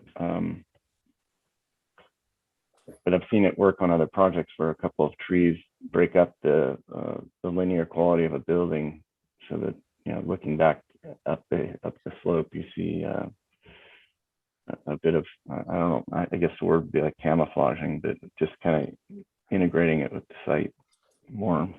There's a landscape plan showing some tree locations if you want to check that out, Alex, or for Josh.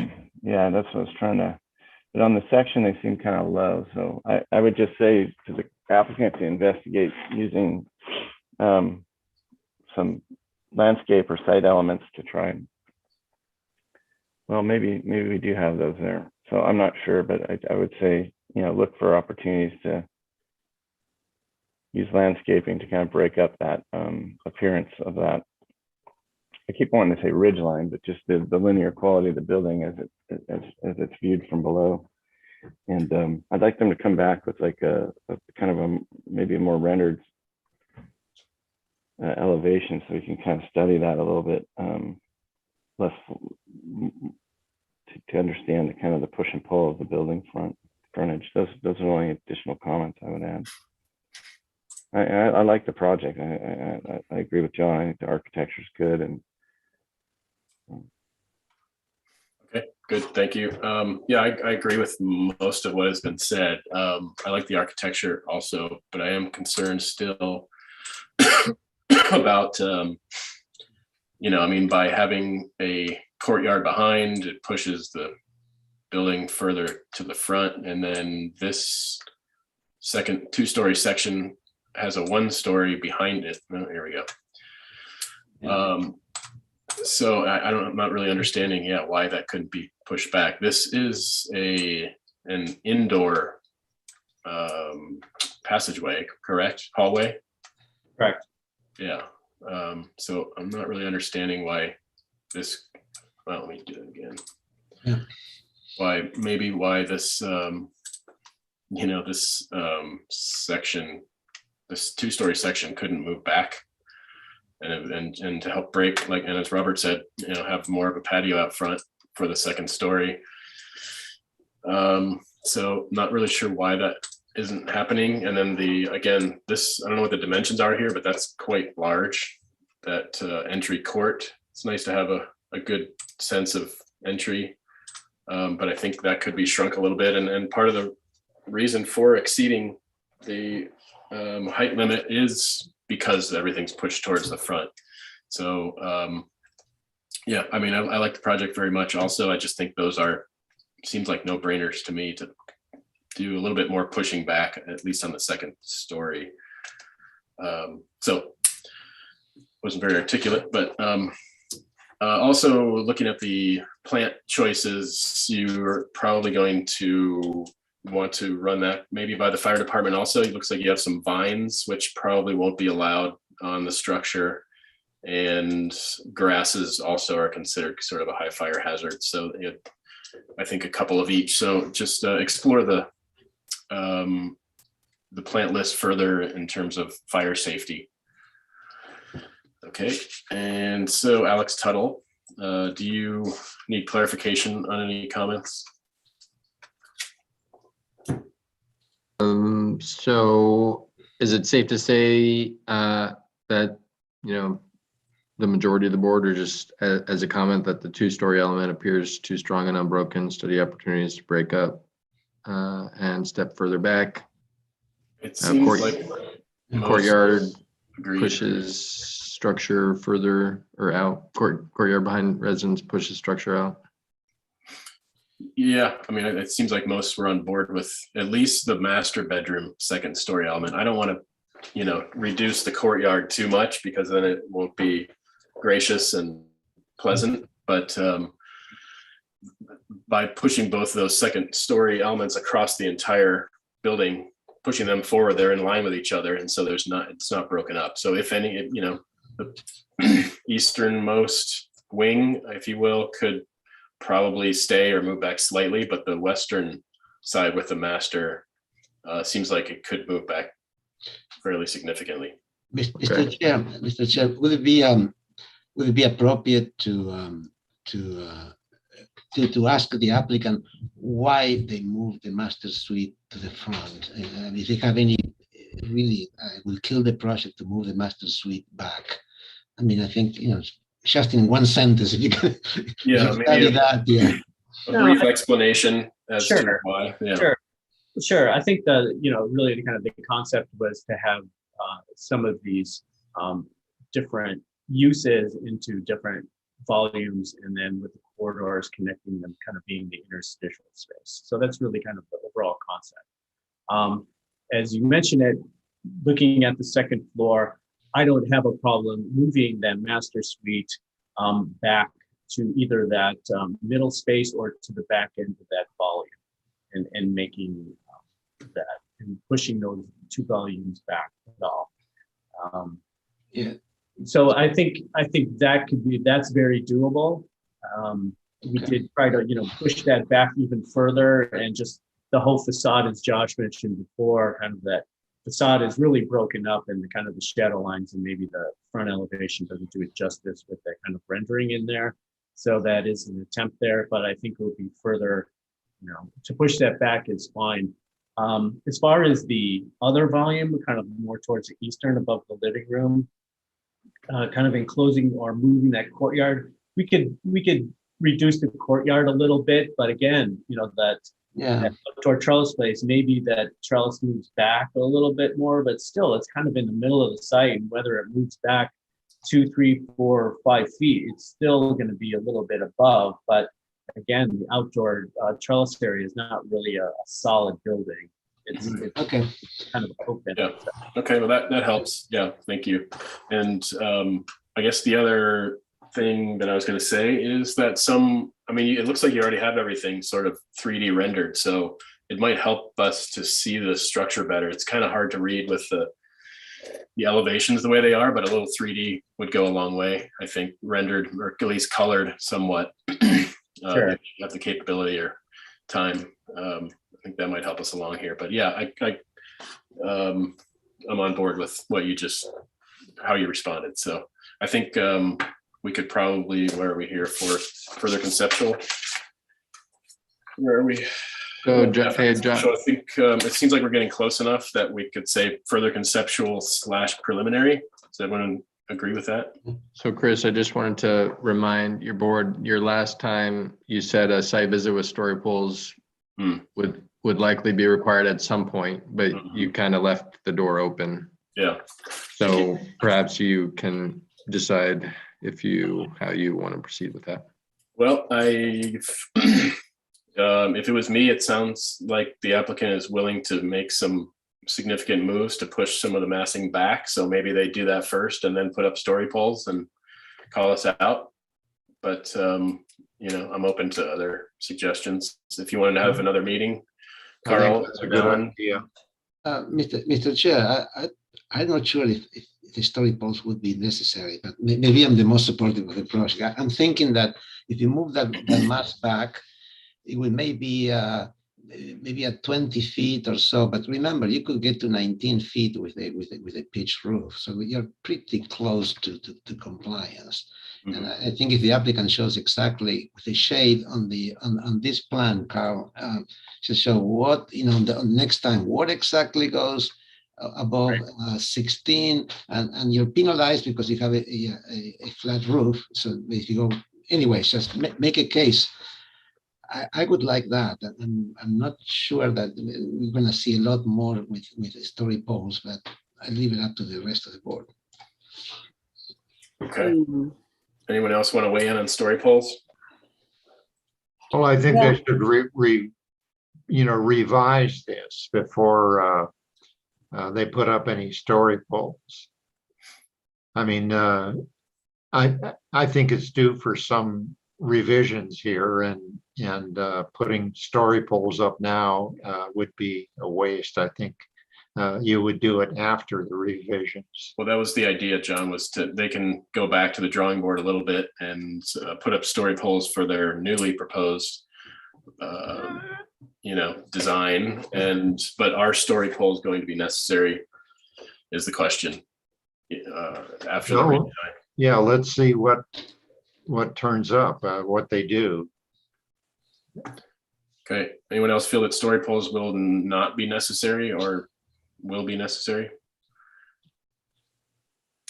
I think they may still be necessary, but I'd like to give the applicant time to address this latest round and see how much out of the height limit they can get out of and how much they can break that long 2-story mass and of roof line that's pushed out to the front right now.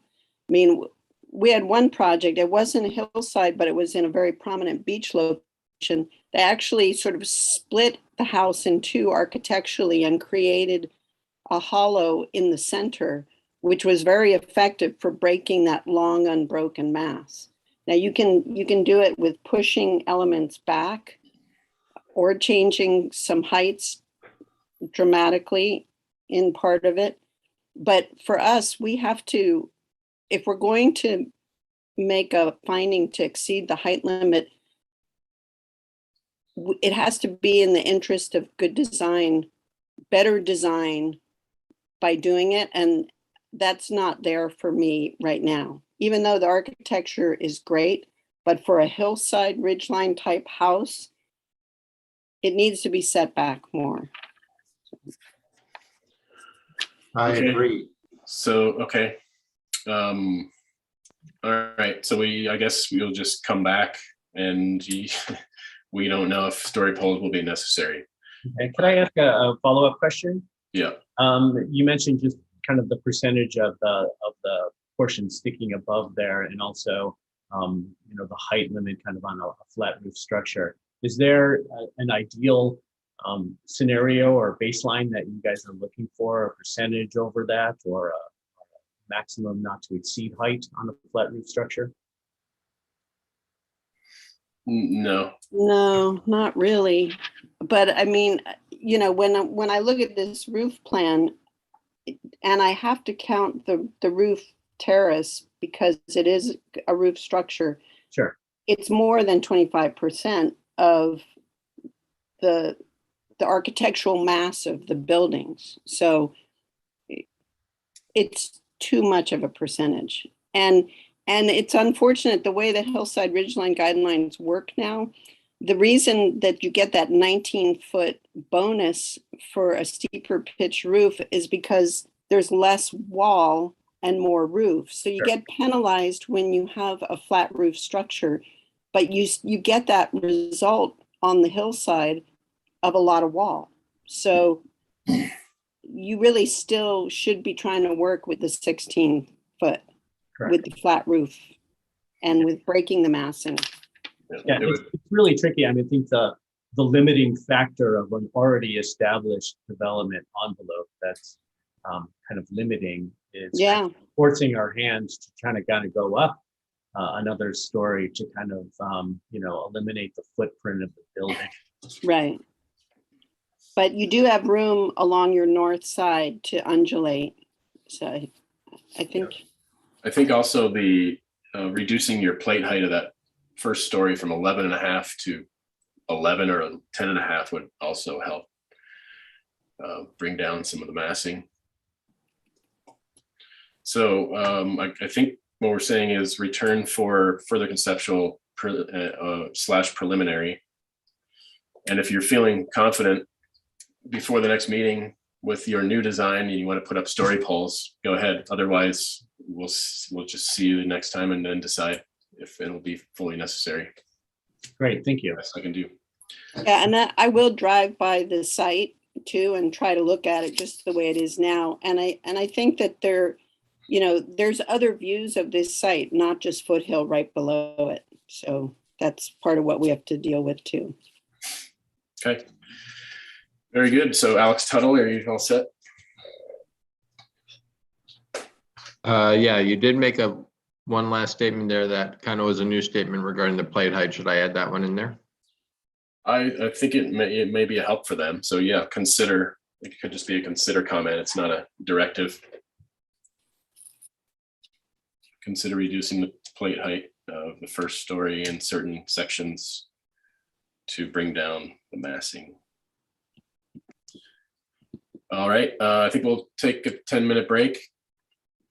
And then continue with item 4, and then we have several more after that. So I don't know if we should just do a lunch now, or you want to take a break, do another one, and then maybe do lunch. Let's do it that way. So What about 20 minutes? Okay. Well, I was thinking 10 minutes, and then we're going to have a lunch. So then we'll have a nice, 40-minute break or something. So instead of 20 and 40, can we do 10 and 40? No, okay, how about 10? We're gonna Let's take do- a lunch break. About 12. No, okay. Yeah, so, yeah. and just for everyone's information, and someone mentioned it, 7, 8, and 9 are basically going to be reviewed as one project. Okay.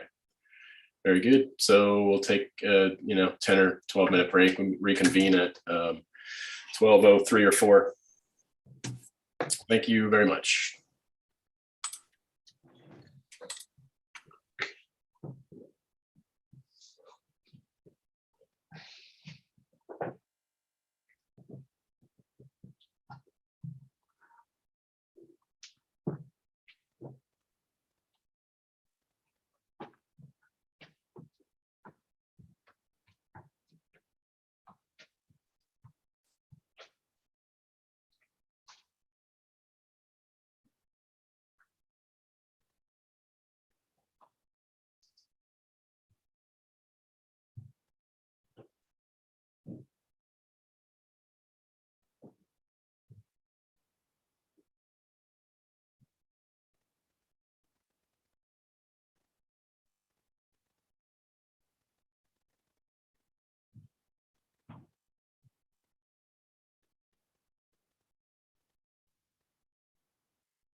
All right, let's reconvene the SBAR meeting of December 17th with item number 4, but I want to make sure we have a quorum first.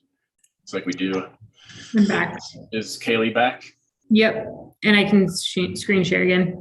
Okay, do you have the power? Let me see. No, I do not. Oh, let's see. No, I don't. Leah, can you give Kaylee, there you go. There we go. Yep.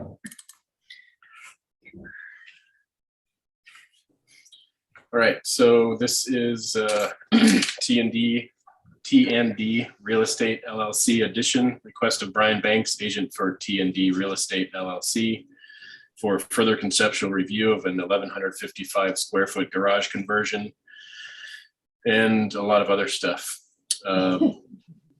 Let's see, with 400 yards of cut, 100 yards of fill, 2.31 acre parcel at 3055 Padara Lane. Last heard May 21st of this year. Applicants, please state your name for the record. Yeah, good afternoon. My name is Sophie Kelvin. Sam Maphis, landscape architect. Okay, welcome. We have many comments here. Do you want me to read those first? Yeah, if you don't mind, Chris, I'd like to say that the files were getting too big to all be in one folder. So we split it up into 5, and I hope whoever's monitoring this, you could see 5 folders. One, we're going to start with the architecture. We're going to then follow with the design sketches. Then we'll go to grading and landscaping. Don't have to remember that. I will point out when that's going to happen. Okay. Mr. Chair, sorry, I was muted. We also have Stuart Welch, the owner's rep, in attendance. And Sophie, just one point that our planner wanted to make sure I announced at the meeting. The agenda description of the 400 cubic yards of cut is actually an additional 125 for the detached garage foundation that she asked us to include at our plan. So the actual cut will be 525. Thank you. Okay, so I guess I'll read through the comments. Oh, actually, if you don't mind, Chris, I'm happy to do it your way, but let me state one thing. I'm not going to ask for the page numbers that are on the drawings. I'm going to give you the PDF page number just for clarity.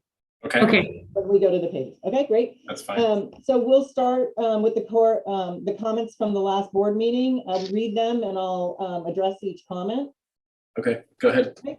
So if you don't mind starting on page 12 of the architecture folder, and that's the PDF 12. The first, well, actually, let me take a step back. Yeah. Comment A is the improvements seem appropriate to the site and the detailing plans as well. We appreciate that comment. And sorry to interrupt. Sophie, you're a little muted. I don't know if there's something blocking your microphone. Let me see if I, does that help? Can you hear me about that a little better? Yeah, it's the same, but that's okay. We can still hear you. It's just a little bit. Okay, I can. Sophie, sorry to interrupt. I'm Kaylee. I'm doing the screen sharing. The first file only has 11 PDF sheets.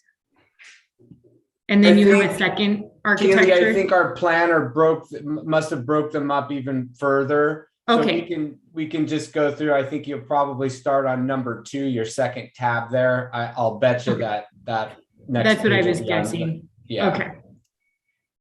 Sounds good. There you go. So sorry, I just lost you guys on Zoom. Let me go back.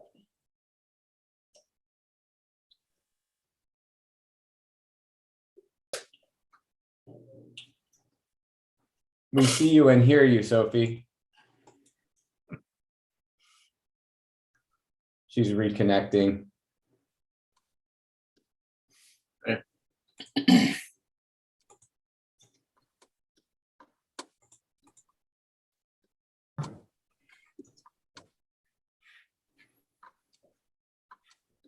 Well, Brian, do you want to give us any background while we wait? Yeah, well, that's perfect. Thanks for the filler.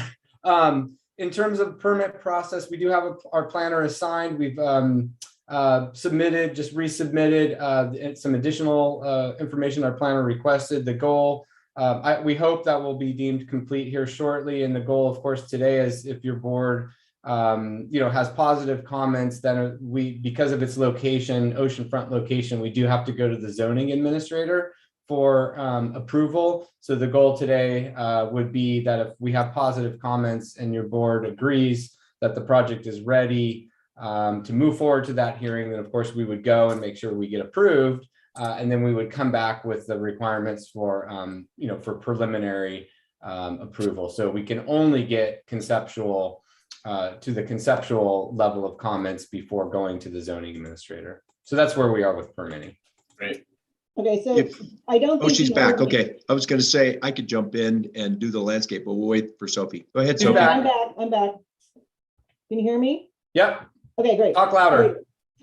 So I don't think you heard what I said before. Cut me off if you have. So on item B is a comment from the board is restudy the windows in the interest of a cohesive Mediterranean style. I lumped that in with item E, which says restudy fenestrations to be more consistent with the Spanish colonial style and more play.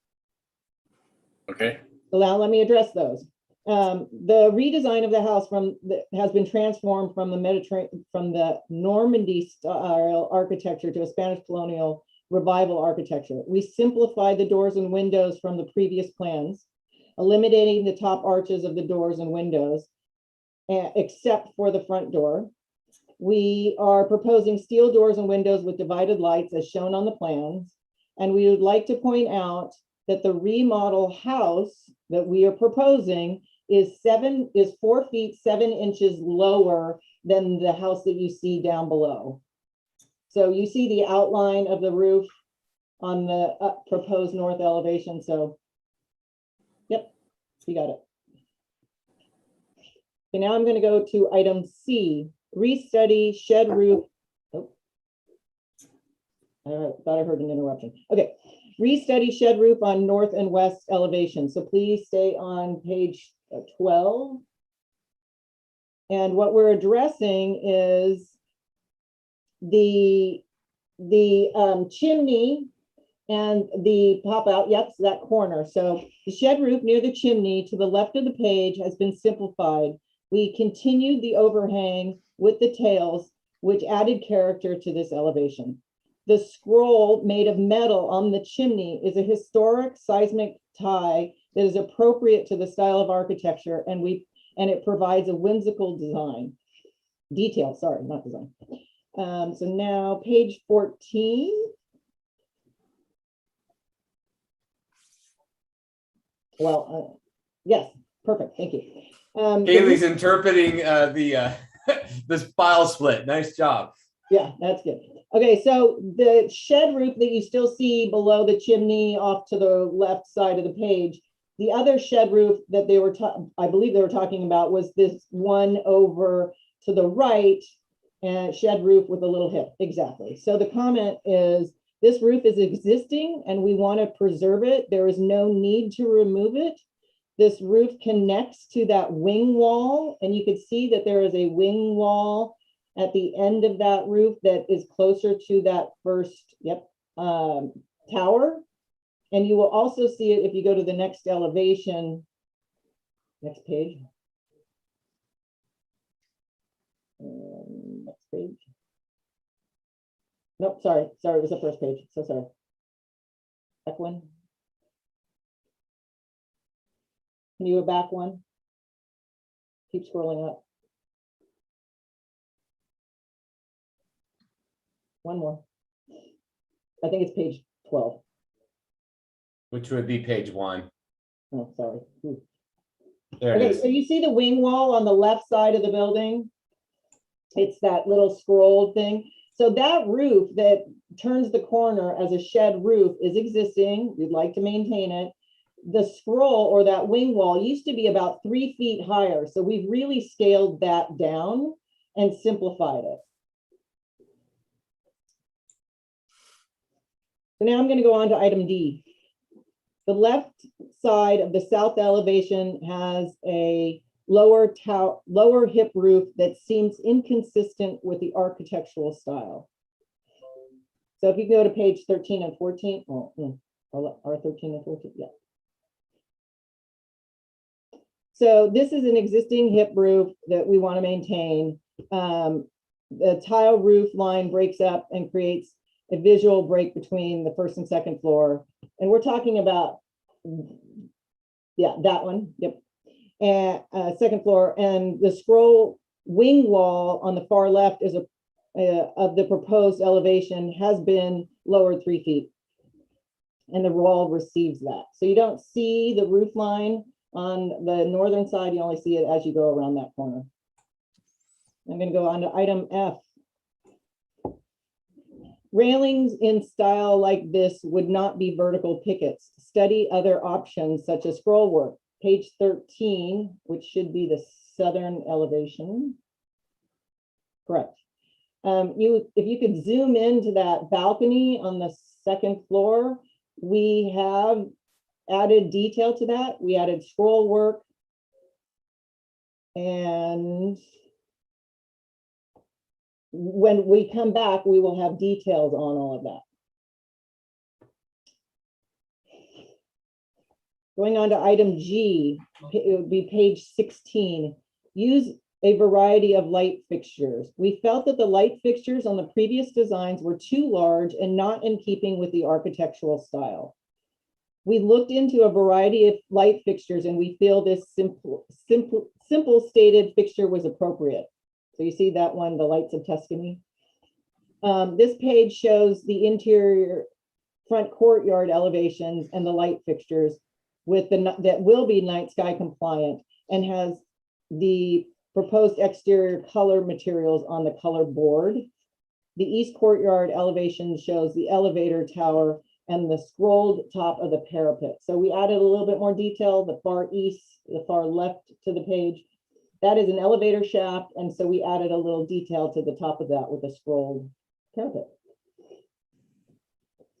Going on to H. And hold on real quick, Sophie, it comes up a lot lately, and just so the board understands, we've asked the manufacturer to actually modify this fixture to put the hood in and get the LED screened so that it would comply with the dark sky. Thanks for clarifying, Brian, because as currently depicted, it would not comply. That's exactly why I did it. And we have a note on there as well. They just didn't have a photo or a representation of what we're going to have them do. That was the first thing we did, was call this company Lights of Tuscany, and they said there's absolutely no problem to put that into the hood of that light fixture, and they're doing that quite a bit for other clients. Okay, so now I'm gonna skip over the garage because that's a separate folder. We'll come back to that. So I'm gonna go to item H. Also, Sam will be coming and making his presentation after we wrap the architectural presentation over. So restudy the roof line and simplify forms and consider small gables. Provide hierarchy on roof forms. Again, we'll go to pages 12, 13, and 14.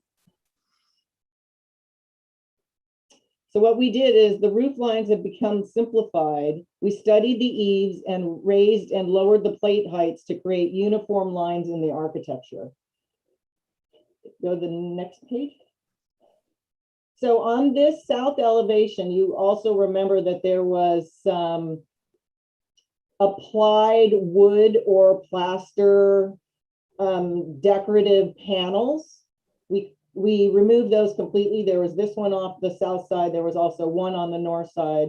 So that really took simplified the detail. It was not an appropriate detail to put on. So we feel that this elevation with the size of the windows, the representation of the scale and the roof lines and everything is definitely better from our previous submittal.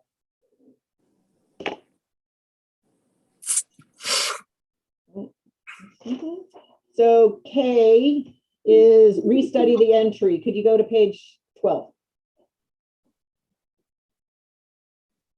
So we really looked at this front door. It's the only one that has an arched opening top. we really studied the scale of it so that it wasn't too massive and that we had appropriate area of plaster around that door. We also created a molding detail that kind of indicated the door heights and then the fixed glass arch top above. Clients really wanted this style of door, and I still think it's appropriate to the architecture and a real focal point when you enter the house. You guys probably don't remember, but that arch went way further up. I think Alex had some comments about how thin it was up top. There wasn't as much plaster up there, and so that's what Sophie's referring to. Okay, item number M is the heavy timbers do not seem consistent with the overall style of the house. That's back to page 13, which should be the east elevation. Nope. Oh, well, you can see it there. Sorry, but you can still see it there on the south end. So there was a big trellis over these glass doors on the right of the page, which is doors looking into the garage. So that trellis was removed. We did keep the smaller trellis over the kitchen window, just because it's going to be kind of an indoor-outdoor passing of food and things like that. And it was just breaking up a little bit of that, creating a little bit of detail with that smaller trellis. And Sam could touch on that, but there's a giant cypress there. So there's no need for extra, shade or screening over there. Yeah, I was going to point out that cypress depicted in the elevation is so massive and there's so much natural shade that we really didn't need any kind of architectural covering because we really have an overhead, beautiful natural canopy. So that just backs up what Brian said. Okay, so those, now we're going to jump to the garage. So if you can open file number 2, there are only 2 pages in there. We'd like to look at both of them. The comment was garage stones does not seem to make sense. Consider a more random natural Santa Barbara sandstone for the garage facade. So if you could. So that'll be page 5 of your PDF there, Kaylee. The first ones are just the site plan, and yeah, you're there. Thank you. So we did have stone around the garage doors, and to be honest, the pattern was just not accurate or anything. So we think that this building should be subservient to the architectural detail of the main residence. So this is going to be a smooth plaster troweled exterior. And this color that we're showing, and we're actually showing on the house as well, is pretty close to what the color will be. This house will not be a bright white.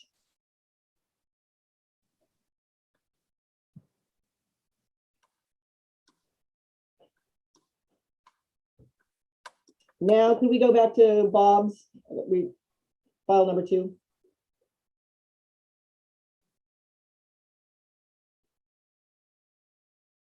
The files are numbered differently than you Yeah, said.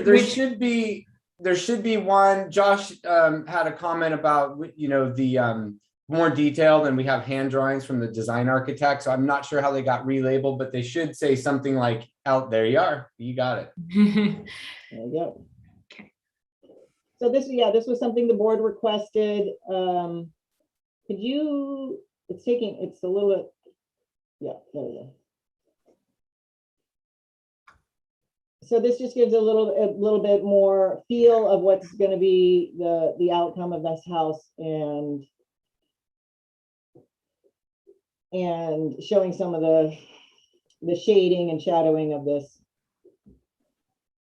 And specifically, I think Josh had a good point. The way that we showed it in the CAD elevations really didn't do it justice. So that was the attempt. This is Bob Maloney, the design architect's work, and we kind of did our CAD drawings based on his pencil drawing so that everything matches up. And I think certain elements like at the lower portion there in the courtyard and the sections, I think were important to Bob. He couldn't be here today, but yeah, the entry gallery and living room, there's those kind of, elements that started from the interior that kind of drove some of the exterior window placements and those kind of things. So that was just kind of the background of how we got here.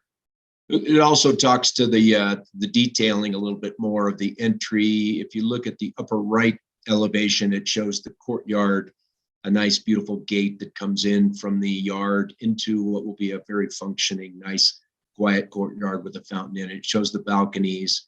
If you go to the elevation to the left, the west elevation, it shows, you know, kind of an upper walkway that looks down into that courtyard and its relationship to that little, you know, curving tower element. So it's just, you know, showing you the flavor of the real authentic detailing that'll be happening on this quality home. Tim, I think you merged right into landscape there. Well, yeah, Sophie's so done, if good Sophie's job. done, then let's go to, I think it's file 4, but it's there you go. Thank you. We really want you guys to know that this site really drove the owners to want to buy it because of the magic of the existing trees, the setting, of course, at the ocean front. But we show on this plan, a tree preservation plan, just how gentle we want to try to be with the existing landscape because it's so magnificent. We've tucked things in the best way we can. We do have a couple of trees that get removed over in the detached garage area. We have a jacaranda and a magnolia, and we're replacing those with mitigation trees throughout where we can. But we already have such an overhead canopy of magnificent cypress and eucalyptus and oaks that we're just trying to be very respectful of that. And to that end, the next sheet shows what reporting and what tree preservation work the tree man, Duke McPherson, has done for us. Duke and I have walked the site and really marveled at the extensive beauty of the trees and want to be sure that they're taken care of from the beginning of any kind of changing and remodeling of this property, because that is the magic that the property owners bought the property for. So we're really looking at the trees as something that makes the landscape very strong from the get-go, and we're trying to be very gentle with that. Go to the next sheet. I think it shows the landscape layout, and we're trying to be sustainable in many ways by pulling back the lawn and the landscape plan. As I get to it in a minute, we'll show more of that. We're pulling back the lawn from the bluff. We're reducing some of the lawn in the entry courtyard. We've got a beautiful island of lawn in the existing driveway that loops around for access and drop off. But really those circles just show you how much impact a lot of the critical root zones have on any kind of extensive design of our hardscape. We're trying to keep our hardscape minimum towards the ocean using stone pavers and a lot of permeable detailing for, you know, the trees that we're going to be working in and under, and Duke has studied those extensively. I've Which shown in them. fact was one of the reasons why this project started out as a demo new project. And then once we started getting into, you know, the constraints that the cypress trees impose and the owner's desire to not to keep everything that's there, that's kind of what drove us, along with the FEMA issues of having to elevate this thing several more feet than it is today, kind of drove the program, you know, to the addition remodel concept, you know, that we have today. It's just they're pretty, it looks like Monterey. It reminds me of like Pebble Beach or something when you go to the property. It's pretty amazing. It really is. So the next sheet shows more study and analysis of our water. We do have a well. We do have extensive lawn existing. We'll be retrofitting the system to minimize and add drip and native plantings along our bluff edge. And you see I've shrunk the lawn as much as we can, maybe even more so, but that's such a beautiful part of the property that we're just going to keep a little edge of lawn next to the patios, stepping down towards the ocean. But there's existing cypress all along that frontage. And so those are all to be preserved, and not using much water under those is the correct way to handle it. Same thing with all the other trees. We are adding a small little orchard behind the northeast side of the detached garage, and we're transplanting roses that are in another part of the property to the north side in that purple area. The landscape plan is the next sheet, and I'll just briefly touch on the kind of Mediterranean planting we'll be using around the building. Will be some cordyline type of accentuation of silhouettes against the stucco, and we'll be using some Kentia palms in the courtyard. It's the north facing side, so we feel like that's a compatible area to use, a little lusher subtropical look. But again, the magic is the existing trees, and we're really being very light with foundation planting and not wanting to create a lot of moisture around the building, but adding things that are sustainable, some succulents, some grasses. We'd like to look to the waterfront, have a little bit of movement with some native grasses, but we'll bring some more detail back. There's our plant list. And again, it's kind of a conceptual list. We may certainly not be using all those types of plants, but I wanted to show the owner of the potential garden area that we live in and all the things that they could have. So we're going to be refining that.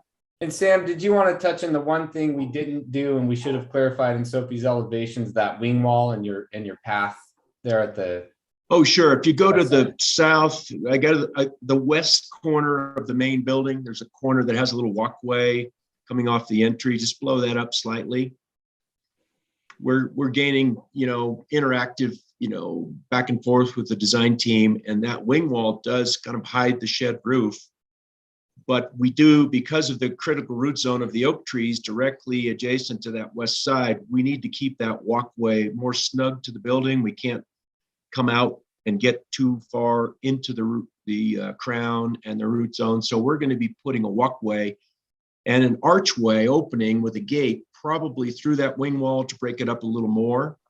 So there's a little more detailing and things that we're working on together that we'll bring back. That area of the yard is kind of already a quiet, kind of contemplative area. So that'll be a Zen garden. The owners are really into a meditative aspect of being with nature, and this site is all about nature. So that little recirculating feature and pond is kind of to emulate a meditative healing yoga Zen garden. But the little walkway in reference to what Brian is talking about will be an archway that'll break up that wing wall slightly. If you want to go to the lower sheet, I do have a conceptual lighting plan that shows that the low voltage lighting will be, of course, night sky compliant. We have a lot of existing trees that we could and will have some downlighting in to create kind of a moonlighting effect. We'll have, wayfinding pathway lighting that gets us around the site safely and into the entry. But we really don't need a lot of extra lighting. I'm showing some lighting in the water features of the fountains. We do have some small seat walls and some courtyard walls. We'll have some wall lighting that are low BK lights up in the fixtures, second from the left. That'll be, again, shining down on the ground and basically keeping, these dark sky compliant issues very subtle. So we've gone through all of the drawings, except we do have a couple details. We've started to be very, very sure that the paving that we do for walkways and for any drive that's next to these big, large, magnificent trees is very minimal. So we'll be touching lightly with Duke's input and using sand and gravel and not going very deep anywhere around the trees. I think that touches on anything else. Anything else, Brian, I forgot? No, you've between you and Sophie, we've hit all of the comments, and we're happy to answer any questions. So I think that's a wrap for us. And I just want to say, you guys, thank you for your volunteer service. I heard a little bit earlier about how difficult it is, and for one that appreciates and knows what it takes to be a volunteer on a board, you guys are doing a great job. Well, thank you, Sam. You were breaking up a little earlier. It must be because you're in the Arctic Circle there, so coverage might not be so good. I'm far away. All right, well, good presentation. Thank you all. Let's bring it back to the board for questions. Anyone for questions?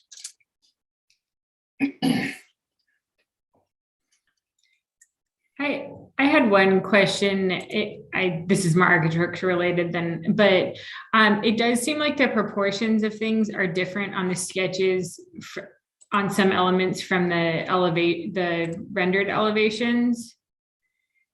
Does one override you saw the other? that, didn't you? I just noticed the same thing. Yeah, that was gonna be my comment, actually. I didn't even see that before. Sophie? I can point out a couple elements I noticed, but Sophie might know better than. So the southern elevation,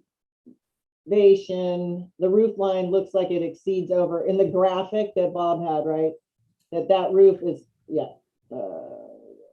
Here, on the lower right drawing, see how the roof line on the south elevation breaks higher than the roof line of the highest roof? Okay. Okay, that's one I noticed. And then the other is the front door. So just above that, the partial north elevation, that scale of that window has been revised. So it's not as tall and the door unit's a little bigger, taller. So Meaning, what you saw in the Sophie- graphic is what you saw in the CAD drawings is accurate. That's what they need to know, the CAD Okay. drawings. So that overrides the hand drawings. Okay. Correct. Because I noticed some of the detailing is different too. So I just wanted to see which was the override. This was supposed to be the soft, happy, yummy feeling drawing. Okay.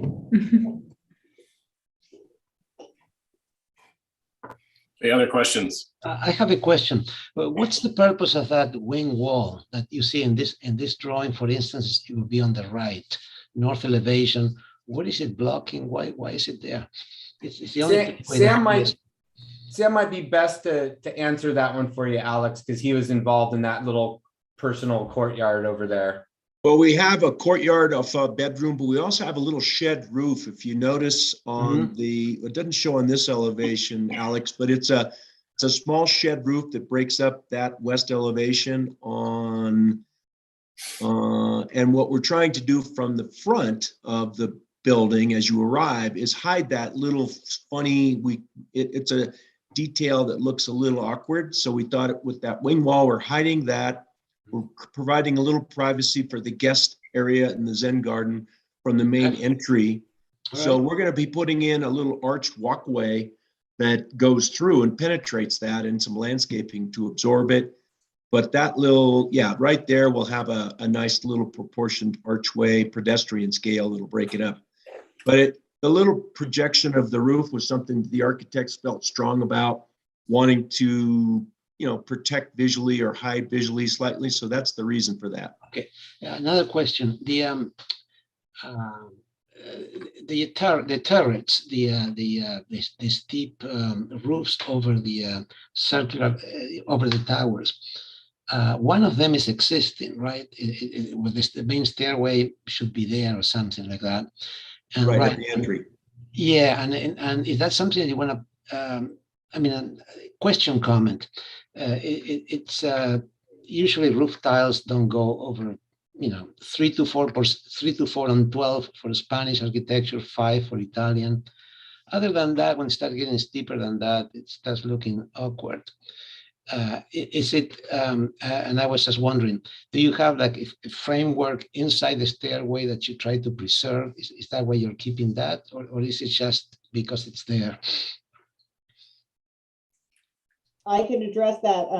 I've been in there at that tower and there is some exposed woodwork that is really quite nice, well done. We would like to work with what's there. It's kind of hard to justify reframing that whole roof at this point because that's one of the things the client loves about the house. Okay, very good. Thank you. Anyone else have questions? Okay. One last question. On the proposed south elevation, I guess it would be the next page, right? Like the next page, yeah. Those are doors, right? Like there's 1, 2, 3, right? Those are doorways, right? Like sliding doors. The doorways are the ones that you started with, the 2 over there. The other one is one large window unit. Oh, that's just the window. Okay. All right. The other 2 are doors. All right. And that one doesn't have any cover or anything. The one right in the, not that. That's a window element. That one has a balcony above. That one doesn't have anything. Okay. Got it. Okay. Anyone else? Questions? All right. Is there anyone from the public that would like to speak on this item? If so, please raise your hand. Okay, see no hands going up. Back to the board for comments. Alex, why don't you just roll right into your comments? Oh, okay. Let's see. If you go to the next page, proposed south elevation. I mean, I have minor comments. I think the overall it's well designed, it's well done, it's a nice improvement. So I want to just say that, and I want to have some minor comments. It seems like in the south elevation, the second story light fixture, it's a little bit awkward. I don't think you need one to go into a balcony. One of those small balconies, I don't think is required by code. And minor comment. The other one is back to the other page. I was wondering if you have a nice you want to keep the roof on the original round element, and I kind of wonder if this one has to be the same. It has to match because you have the other one. As I said, it is an awkward thing. It's not. It doesn't make the composition more authentic. I was just a suggestion, maybe a flat roof or some kind of a tower that doesn't try to match the existing one. That would be my preference, but I don't feel too strongly on that. And that's all I have. Okay, thank you. Ms. Froscher? Comments? Yeah. Let's go back to the elevation sketches PDFs. I really think that there's a little bit getting lost in the translation as far as the windows in particular. There's a subtlety to the proportions of all these windows that look really attractive, and it's little things, but it's getting a little bit lost in the CAD drawings.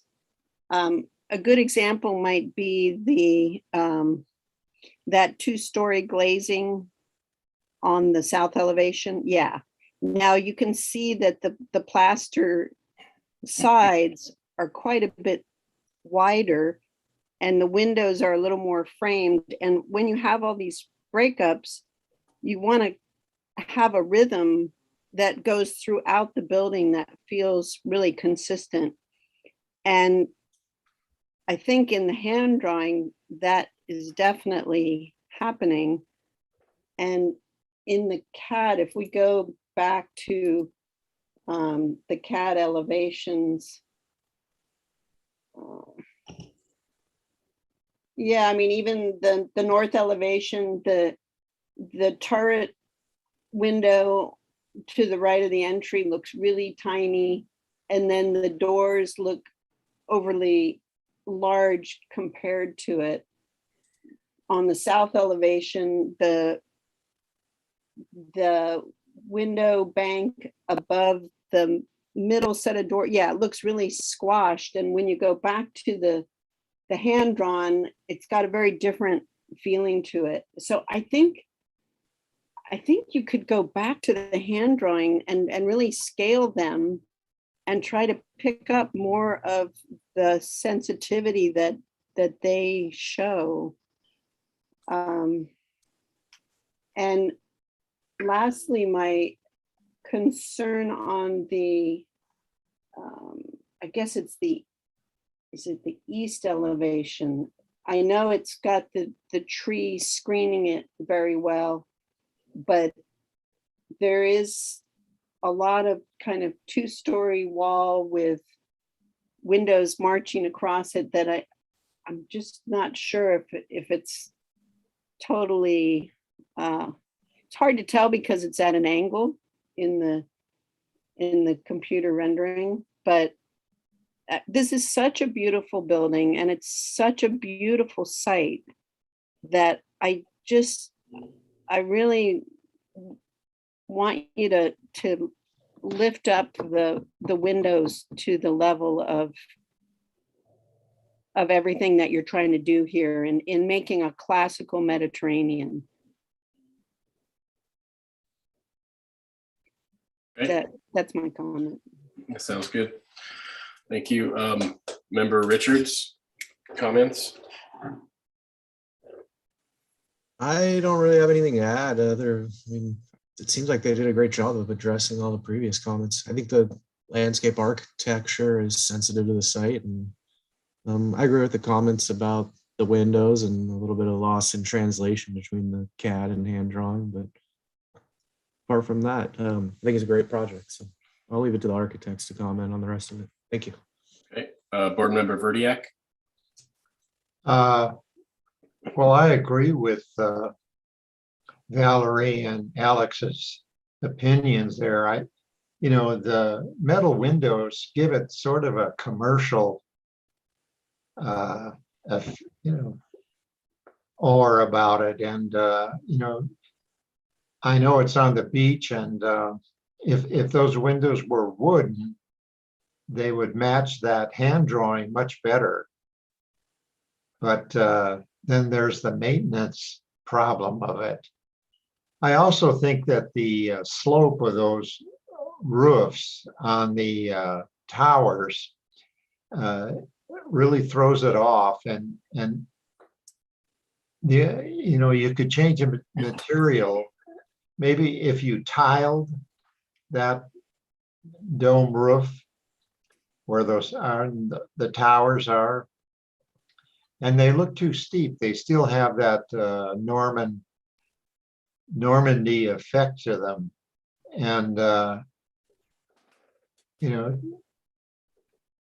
it would be nice if you could restudy that and possibly pick another material. I don't know, would copper look weird on there, or would a tile roof work? So anyway, that'd be my suggestions. Okay, Board Member Grubb. I had noticed the same proportion discrepancies that Valerie pointed out. Even with the little site walls, the scrolls, the proportions are really nice in the hand drawing. So I think just trying to carry those through on the CAD, and kind of where the detailing on this elevation meets the arc is, I think, really graceful. So, but mostly same comments as Valerie with the detailing. Okay, Mr. Vice Chair Bloomer. So I don't have anything significant to add, but I kind of do agree that there's some study needed on the towers. I don't know, I defer to Alex or maybe John on this, but would it work? Well, maybe I'll ask them, would it work if those were parapets instead of slope roofs? Does that make any sense? I don't know where Sophie went. We'll definitely study that. It's a consensus comment. And I think, beyond the wood inside, we have our FEMA budget, which we're, trying to stick to the 50% depreciated value. So we're trying to pick things that are savable, but we'll definitely study it. It's a clear comment, and we got it. We'll come back with something that works. I suggest something that if you want, you can keep the inside framing of the roof and do something on the outside, either raise the roof and put a shallower pitch or the parapet or something, but you don't have to get rid of the framework, which I think is what's driving the discussion. Yeah, that's true. You could raise the exterior wall and shallow the pitch.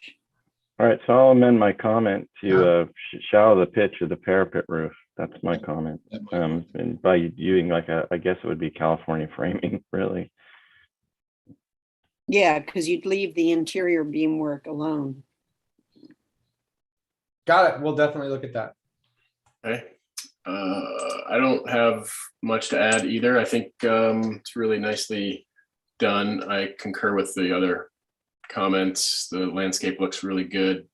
It's nice that you took a light touch. One thing that I keep looking at this entry, and I think something that's bothering me, is the fact that all three of these roof lines are in the same height. And I want to throw one of them off.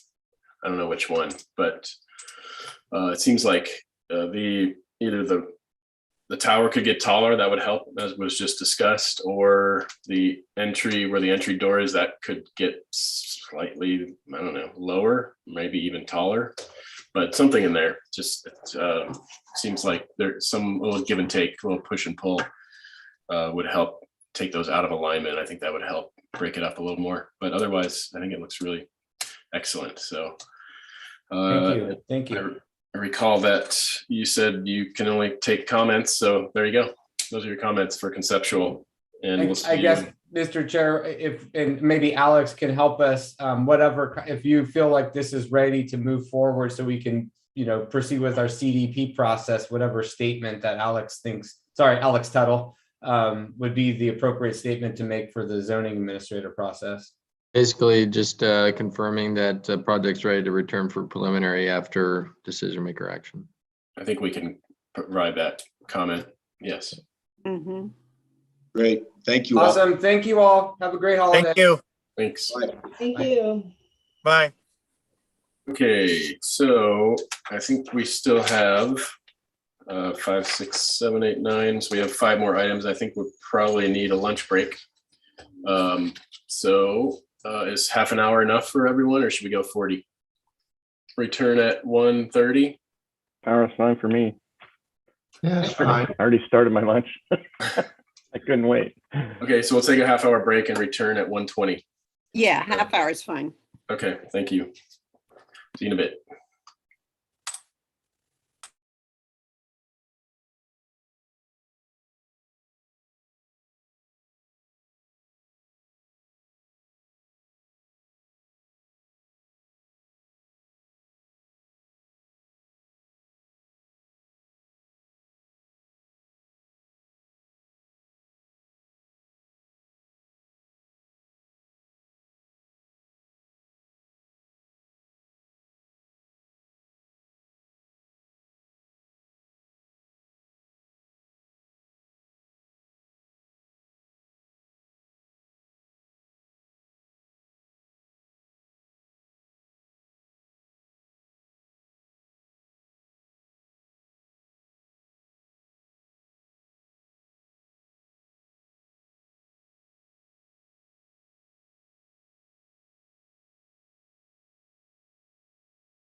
It's 1:21. I don't see that anyone's back yet except for me. So if I see Kaylee, that's 2.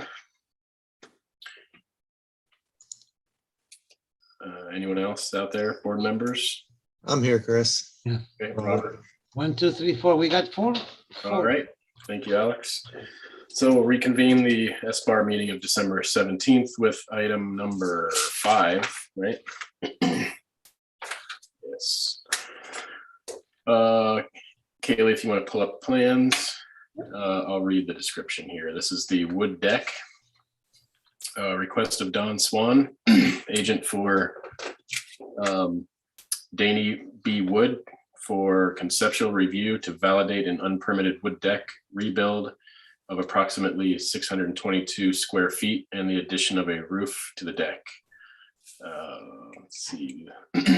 This is located at 866 Cheltenham Road in Mission Canyon Community Plan area.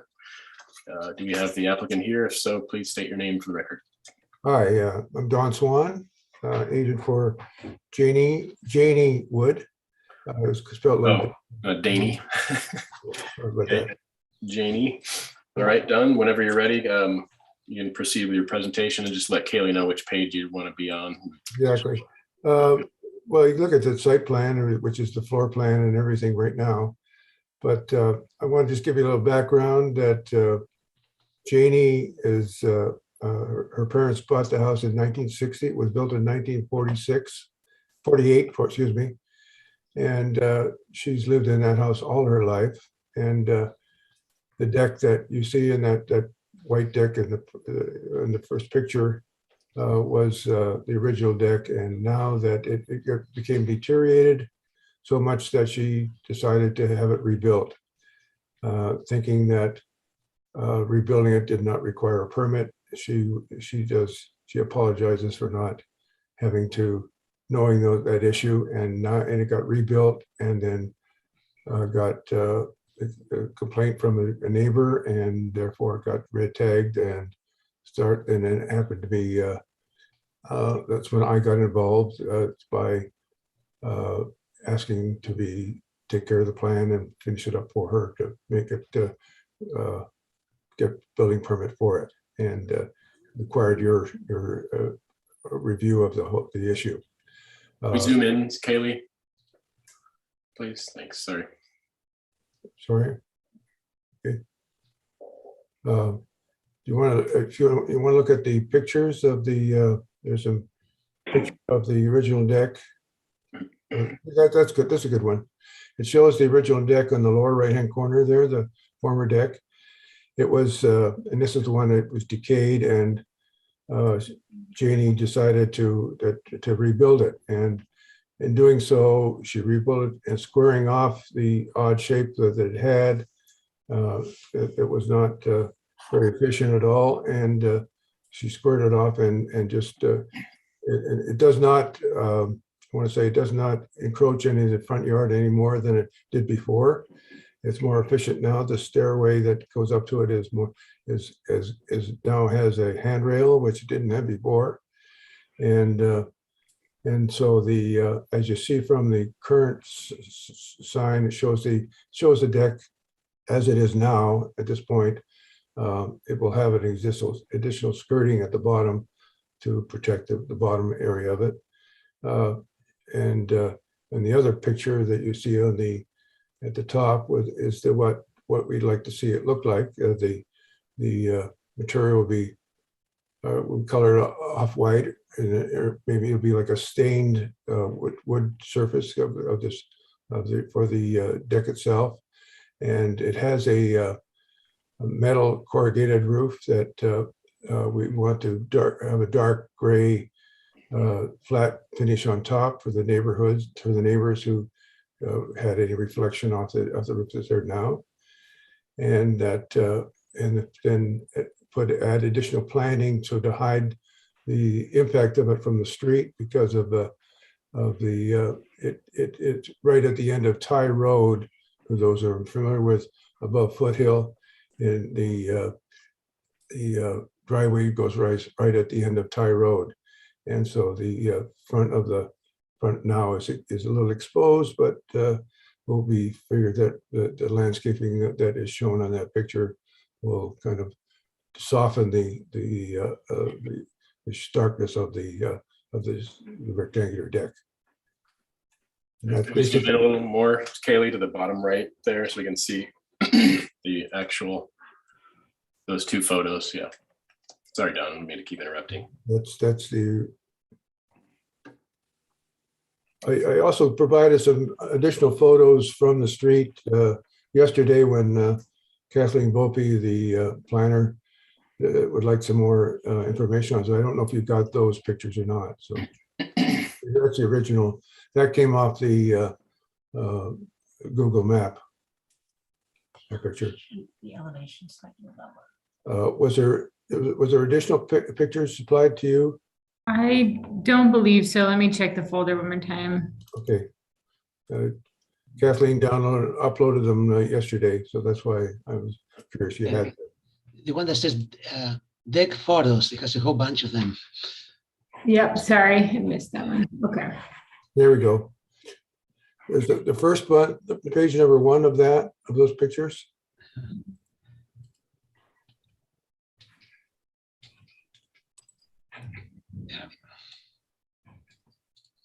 I think that's page 2.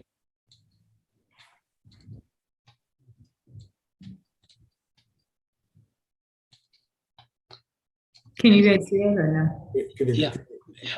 is there one? Can you go to page 1 of those? This is the first page I have in that file. Oh, okay, then can you move on then? I don't know what else. It's a whole bunch of them, yeah. Now in more detail. Yeah. One thing I have to comment on is that I checked it kind of like structurally wise, that it's well enough built that I think that structural engineer can sign off on. I've got to have that done, of course, but it's well built for the situation. Sure. Can I ask a question, Mr. Chair? Yeah. Yeah.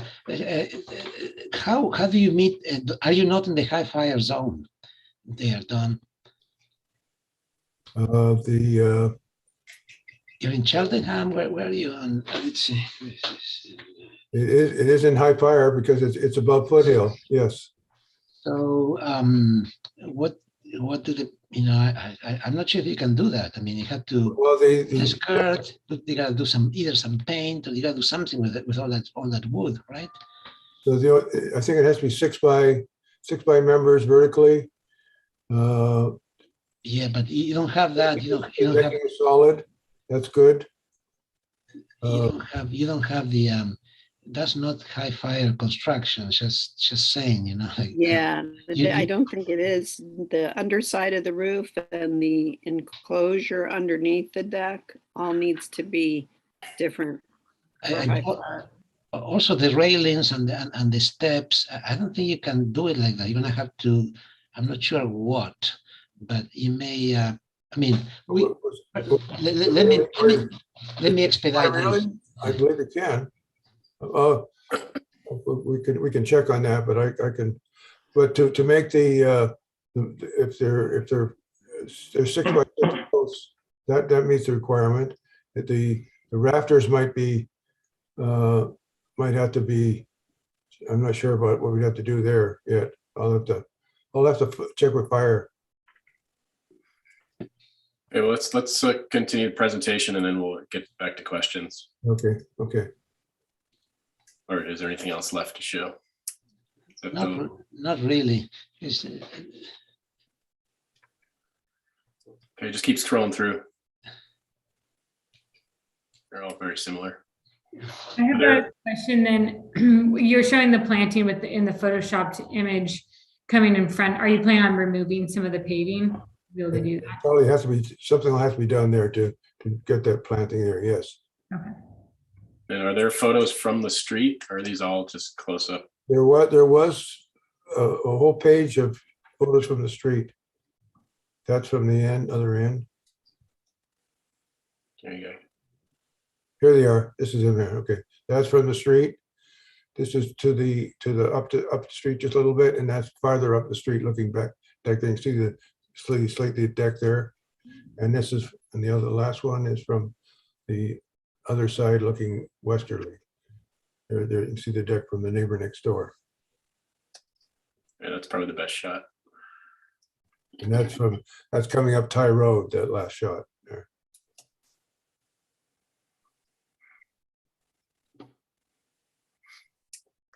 Okay. Very good. Are there any other plans that we haven't seen? That's all that that's Okay, just the one sheet in the photos. Okay, perfect. Anything else you need to share with us, Don? I think that's about it for now. Okay, thank you. We'll bring it back to the board then for additional questions. Kaylee, I was going to ask the same question about the driveway. Are there other plans to continue landscaping the front yard? I drive by this all the time, so I kind of know the house. It would just be there in front of the new deck is the only additional work. All the rest, the hedge on the front will remain. Okay. All right. Other questions from the board? No other questions. Okay. Is there anyone from the public that would like to speak on this item? If so, please raise your hand. All right. Back to the board for comments. Mr. Let's see, Board Member Verdiak. Well, it seems, I mean, it's a large deck, and if it's in a high fire area, it would be illegal. I mean, what else can you say? Okay. Board Member Peugeot. Yeah, I don't have issues with the design. I mean, it's just a simple deck. I would like to move this application. So, I mean, we can judge the design as is. I think it's going to have to change. Going to have a skirt. I'm not sure how to deal with the members to fireproof this. The roof is metal, but it doesn't need I don't know.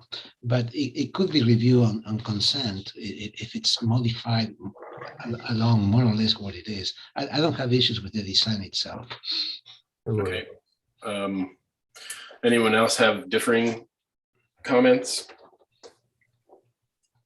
Well, I'll just jump in. I think it is kind of unfortunate that she went ahead with this because it's not the most aesthetic solution for something right on the front of the house that's hanging out over the driveway. And there's a limit to how much it can be screened, it looks like, because of where the driveway is located. But yeah, the bigger problem for it is going to be getting it approved from the fire department and the building department. So okay. It may be that there's going to have to be a lot of modifications made to it. Can we see the site plan again, or the floor plan? Quick question while we're waiting. Don, currently it's corrugated metal roof. Did you say that was going to change? No, it stay the same there. Yes, okay. If we can make it fireproof framework, I think yes. Okay. Yeah, my comment is if this is to remain, would be to bring the paint color around to match the house more. And then the other comment was, I think, a line of plantings in front of kind of around the southwest and east side of the proposed deck. There should be like at least a 24-30 inch planter around that with some plantings to break up the elevation of it so it doesn't appear to be floating off the ground. So, and maybe second would be to add some additional skirting around the base to get rid of that floating appearance. Yeah. That's my comment. And I kind of agree with Alex. It's but just the same as if it stays, those are my comments to try and make it work with the neighborhood and how it's. I don't know. All right. Okay, I think my comment would be it's obviously it dominates the architecture of the house. It takes up most of the front facade. I don't think the corrugated metal roof is appropriate. I think it looks kind of cheap.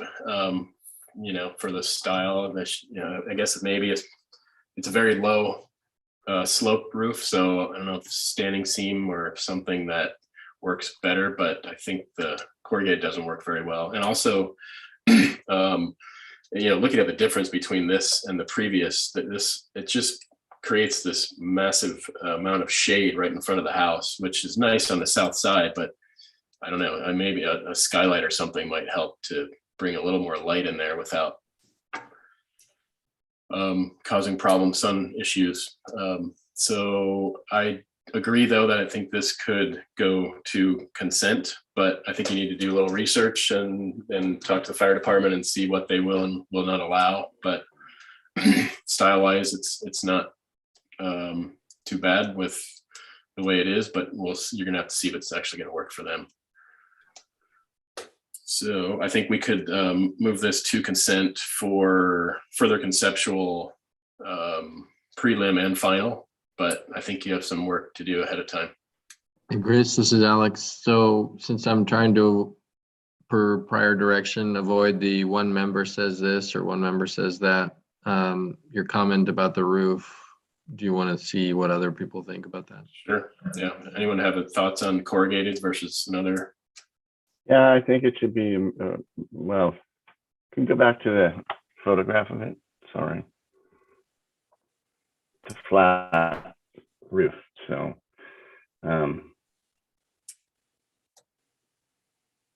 It's a little hard to see because it's so thin for one, but. Well, I don't know. I mean, it's impossible to see it from any angle. But is it corrugated underneath? Like when you look at the bottom, you just see corrugated metal. You gotta go on the other set of pictures. Yeah. The other photos. I don't know. I don't know what to say. Can I comment? Am I on? Hello? Thought I had a comment. Yeah, let's just give it a minute here. We'll Yeah, finish the board's comment and you can respond. What's all that noise? Well, I don't know, help me out here, you guys, but I think it should be softened and, you know, I don't know. Like I was going to say it should be a shingled roof, like a comp shingle, but it won't work on that slope. So I don't know. It's just a problem. Yeah, I mean, I don't, just going back, this is an as-built, but if we were seeing this as an application, I don't think corrugated roof would fly. It's not anywhere else in the house. And so someone else jump in if you would. Alex, Valerie, You know, John. it's not a good looking deck for one thing. And, you know, it doesn't match the house or the style. It just looks like something that's banged down there. Now, maybe you can, or they can add some detailing to it and, you know, put maybe a proper railing on it or something like that. But you know, the whole thing needs to be restudied. You know, maybe they can salvage the thing by doing some design work on it. But first of all, they'd have to go to the fire department. You know, there's a thing that's really out of context with the house and the fire department, and they needed to go and do that homework and put a design to it that makes it look like it's compatible with the neighborhood and the house, and then bring it back. And until they do that, you know, I don't think there's anything we can say about it. Yeah, if you go to picture number 5 on this set, you know, you can see the connection between the roof and the house is pretty, you know, awkward as well. You know, yeah, like there, for instance. Yeah, like, I was just thinking in terms of, you know, it looks like a weekend project that somebody did, and maybe it's fine like that. You know. But Yeah, the trouble is, it's on the front of the house in a really dense neighborhood. I can see why neighbors probably were questioning it because it has a big impact on the front of the house. Yeah. And you also end up with weird, like posts in weird locations in the middle of the deck. You can see Yeah, the plan. middle is not good. So, yeah, again, we kind of have to treat it as if it was a new application, and unfortunately, it was built. and it will cost money to repair it. But the biggest thing is probably the high fire issue and the compatibility with the architecture of the existing house. So as John said, that's about all we can do is say it's not compatible and it's not fire safe. But there are a few other comments as well. So Don, did you want to have a brief rebuttal? I know, can you hear me now? Yeah. Yeah. Okay. One thing about the roof line from the street, we have to gutter the face of it. So by the time you put a gutter on that face, you won't see that roof line at all. And that's one point. As far as I will still check with the fire department to verify that, you know, what can be done, what can't be done. And I think that if whatever the structure needs to be done to modify it to that stage, that would be done. I mean, it's basically, but as far as the roof itself, it will not be seen from anywhere because the people that complained about the roof were behind because they felt there was some kind of reflection going to happen with this type of roof because of the sun orientation from the southern part of Santa Barbara. So but it's going to be covered up with dark, so the roof will not be seen by anybody. But inside the roof, as it's shown now, exposed on the inside. If that's covered up, then that won't be seen at all. So that's my point of view. I'm sorry. So, sorry, then I don't quite understand if the roof is going to be darker. Are you talking about when it rusts out? No, they're going to paint the outside, the top part of it, so that the reflection to the neighbors and behind. Okay, so you're painting the corrugated steel. Correct. Okay, so we also you can't paint. That's not going to work. It'll start flaking and peeling off. It's going to. Yeah, I don't think it'll it end will up in the hold storm up. drain and gutter, and I don't know if that's acceptable. I think there's some modification, some material can be adhered to it, whether it is even a roofing material put on it, it won't flake off. Yeah, I mean, if it's a proper roofing membrane, that seems acceptable. Yeah.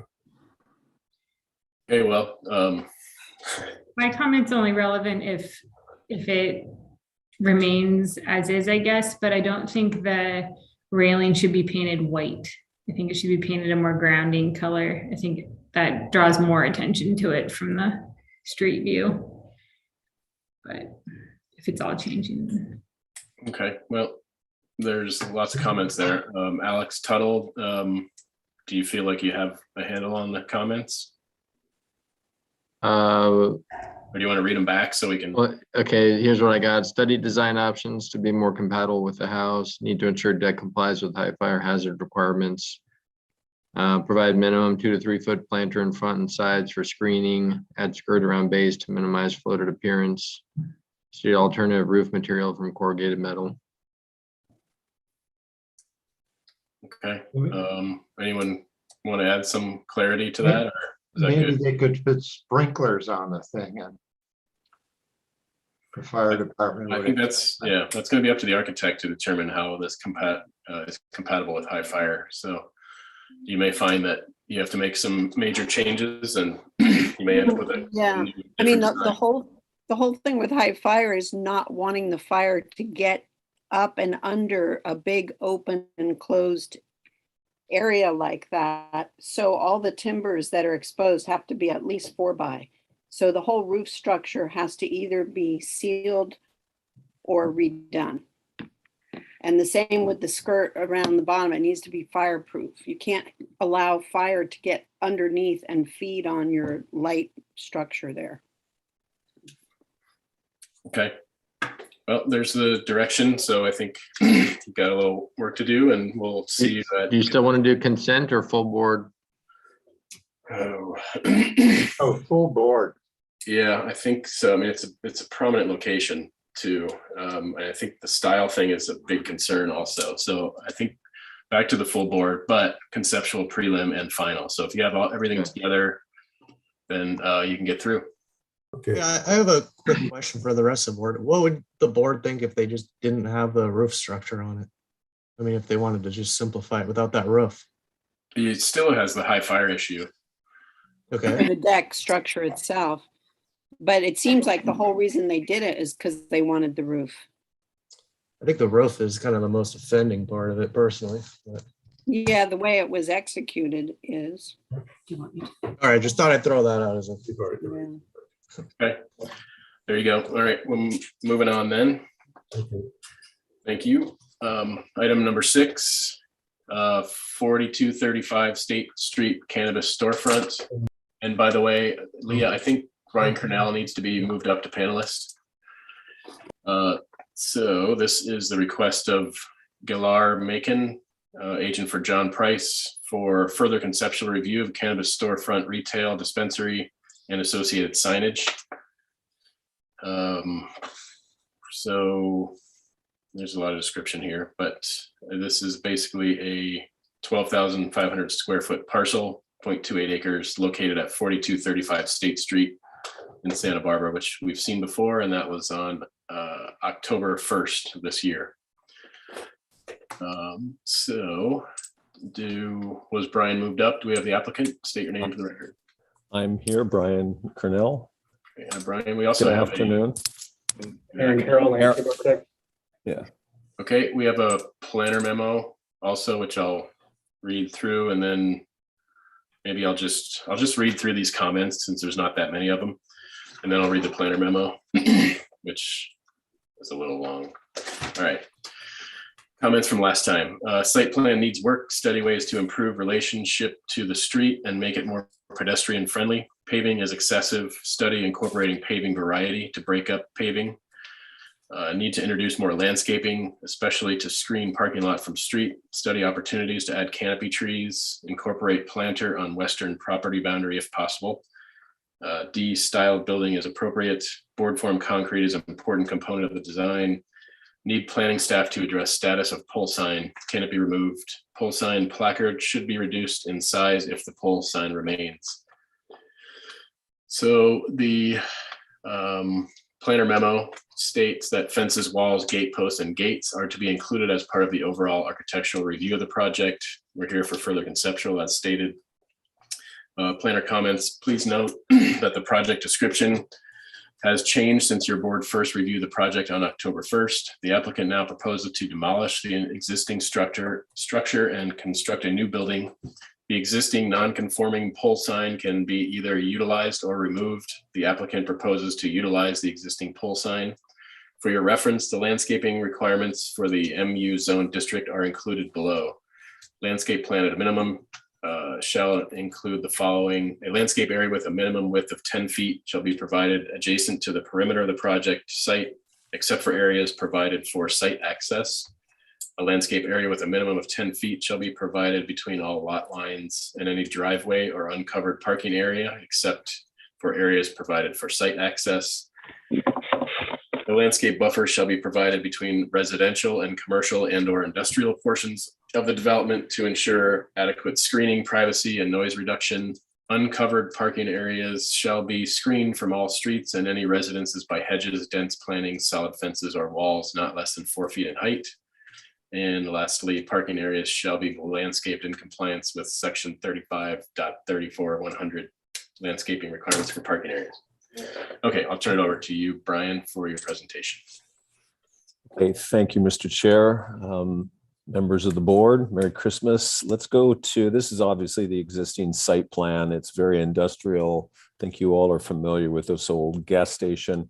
At our last review, I think you all made some really good comments, which I concurred with. And what we've done is we've turned the building 90 degrees and had it address the street. What's nice about this is obviously the parking now is completely shielded by the building. And the entrance is located proximate to that sign, which we really think is pretty cool and we'd like to incorporate into the project.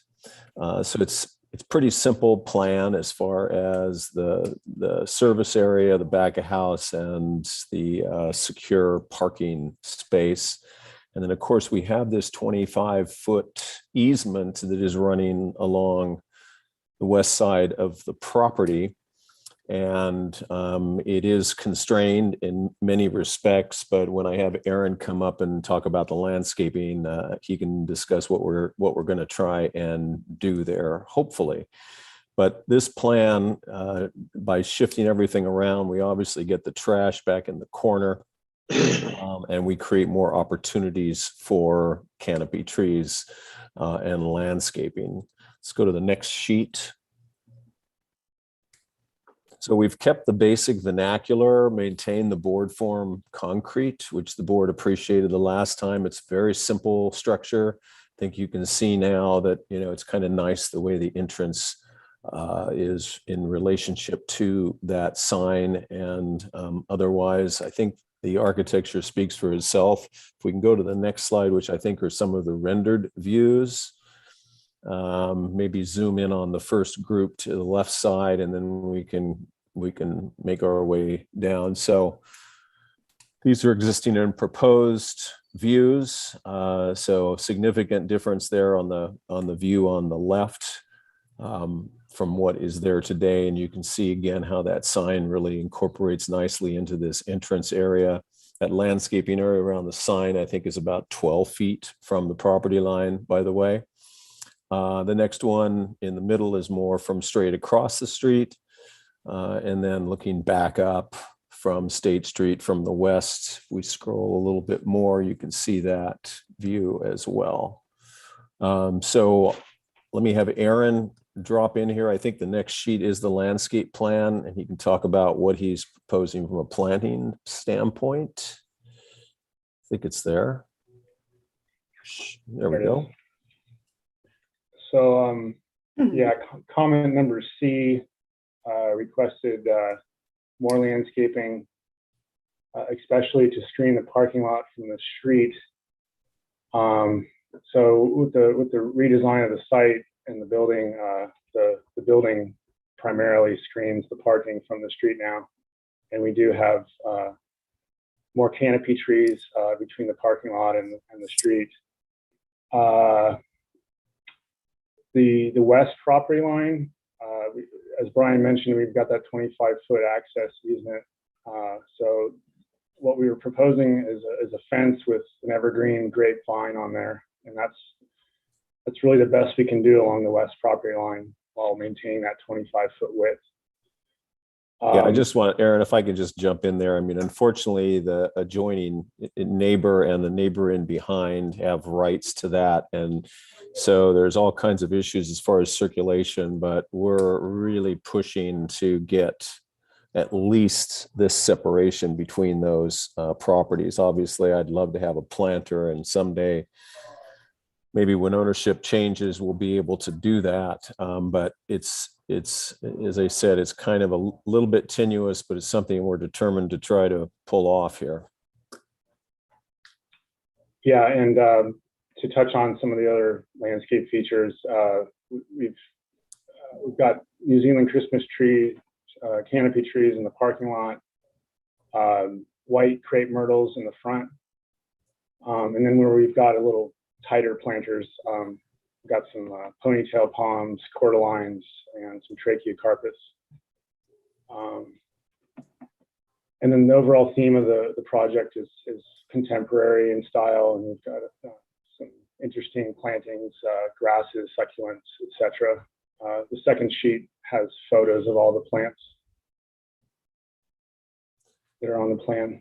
So, Mr. Chair, I think you guys have already had a long day, so I think that concludes our presentation. We'll be happy to answer questions. I'm not sure, I heard your comments about the 10-foot planter strips, and I'm not sure about that and what issues we have. I know, as I mentioned, that landscape strip along the eastern property line, at least there in front, is 12 feet deep, but then it narrows to, I believe, 6 feet or 5'2".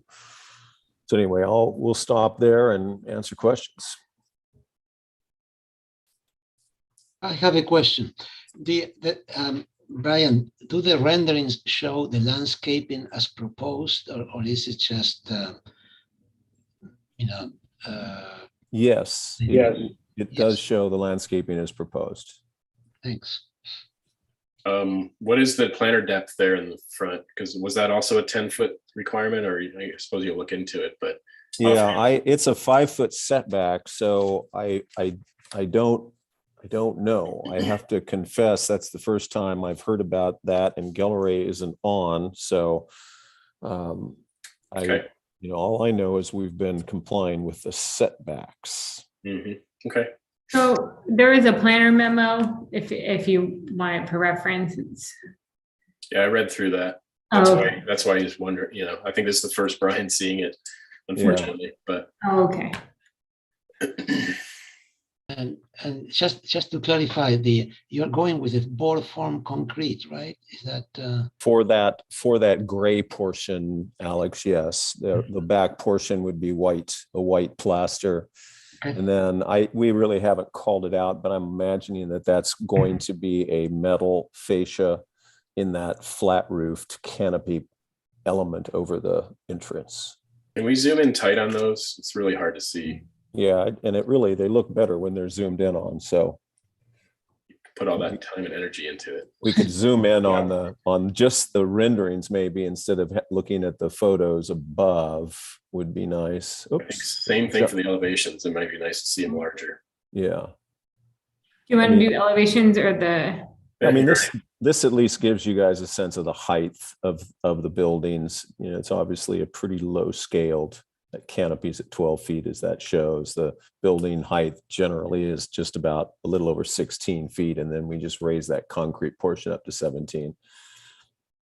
And is this also accurate landscape? Yeah. This is, yes. Okay, can we go back up to the top and I'll just ask a quick question? I guess it seems, maybe it's a comment too, but is there a reason this planting wasn't a little bit higher here with that big blank? I don't know.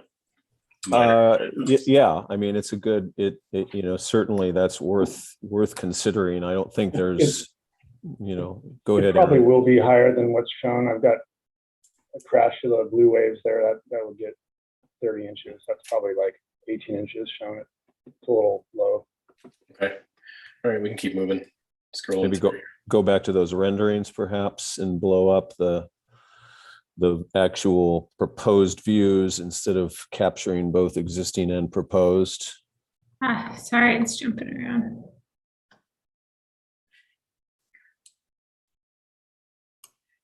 What's the tree on the west front corner? On the landscape plan, it doesn't seem to be labeled. Yeah, that one.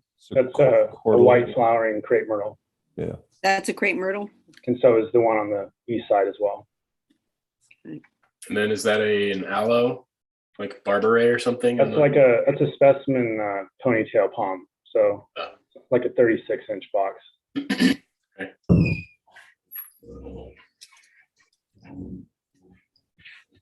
The intent is to have the aluminum be a natural mill finish.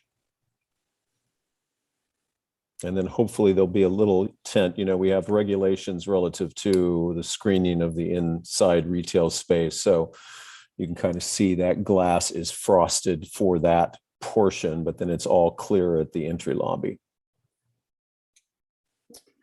And all that entry lobby and the roof line, that's all intended to be sort of a white color? Well, the overhang, as I look at it now, it's a little white. I think the intention was to sort of match the steel of the mill finish aluminum storefront. I'm seeing that as being a metal as opposed to being any kind of a plaster. Okay. So let's just glide across to the right, Kaylee. And then we can go ahead and I guess we're already kind of in questions. So any other questions from the board? All right, is there anyone from the public that would like to speak on this item? If so, please raise your hand. Okay, back to the board for comments. Board member Frusher, you're up first. Okay, well, I think it's a big improvement that the building has changed direction, although for sure I think there could be more landscaping. This is a good view to look at, proposed view from the west, that there's a lot of wall exposed there on the western corner. But perhaps my main issue is with the pole sign. It doesn't need to stay, and I feel like the building would be better without it, and that some kind of artistic signage on the building is a much more sophisticated way to represent it. And the pole sign kind of ruins it. So, Okay, board member Peugeot. Oh, is that it? Sorry, Val. yeah, that's pretty much it. I like the parking in the back, and yeah, I don't know what that means about planning saying 10-foot landscape areas, because you don't really have those right now. So, All right. So yes, board member Peugeot. Yeah, I really like the new design. I mean, the original building you had before was good. This one is even nicer, and it does have a street presence, a pedestrian access. I mean, it's really sweet. I agree with the comment on design and the landscaping. They are the weaker part of the application. And if you look at all the renders, by the way, are phenomenal, very nicely done. And it really shows that where the sign is could be a tree, a nice, big, larger tree.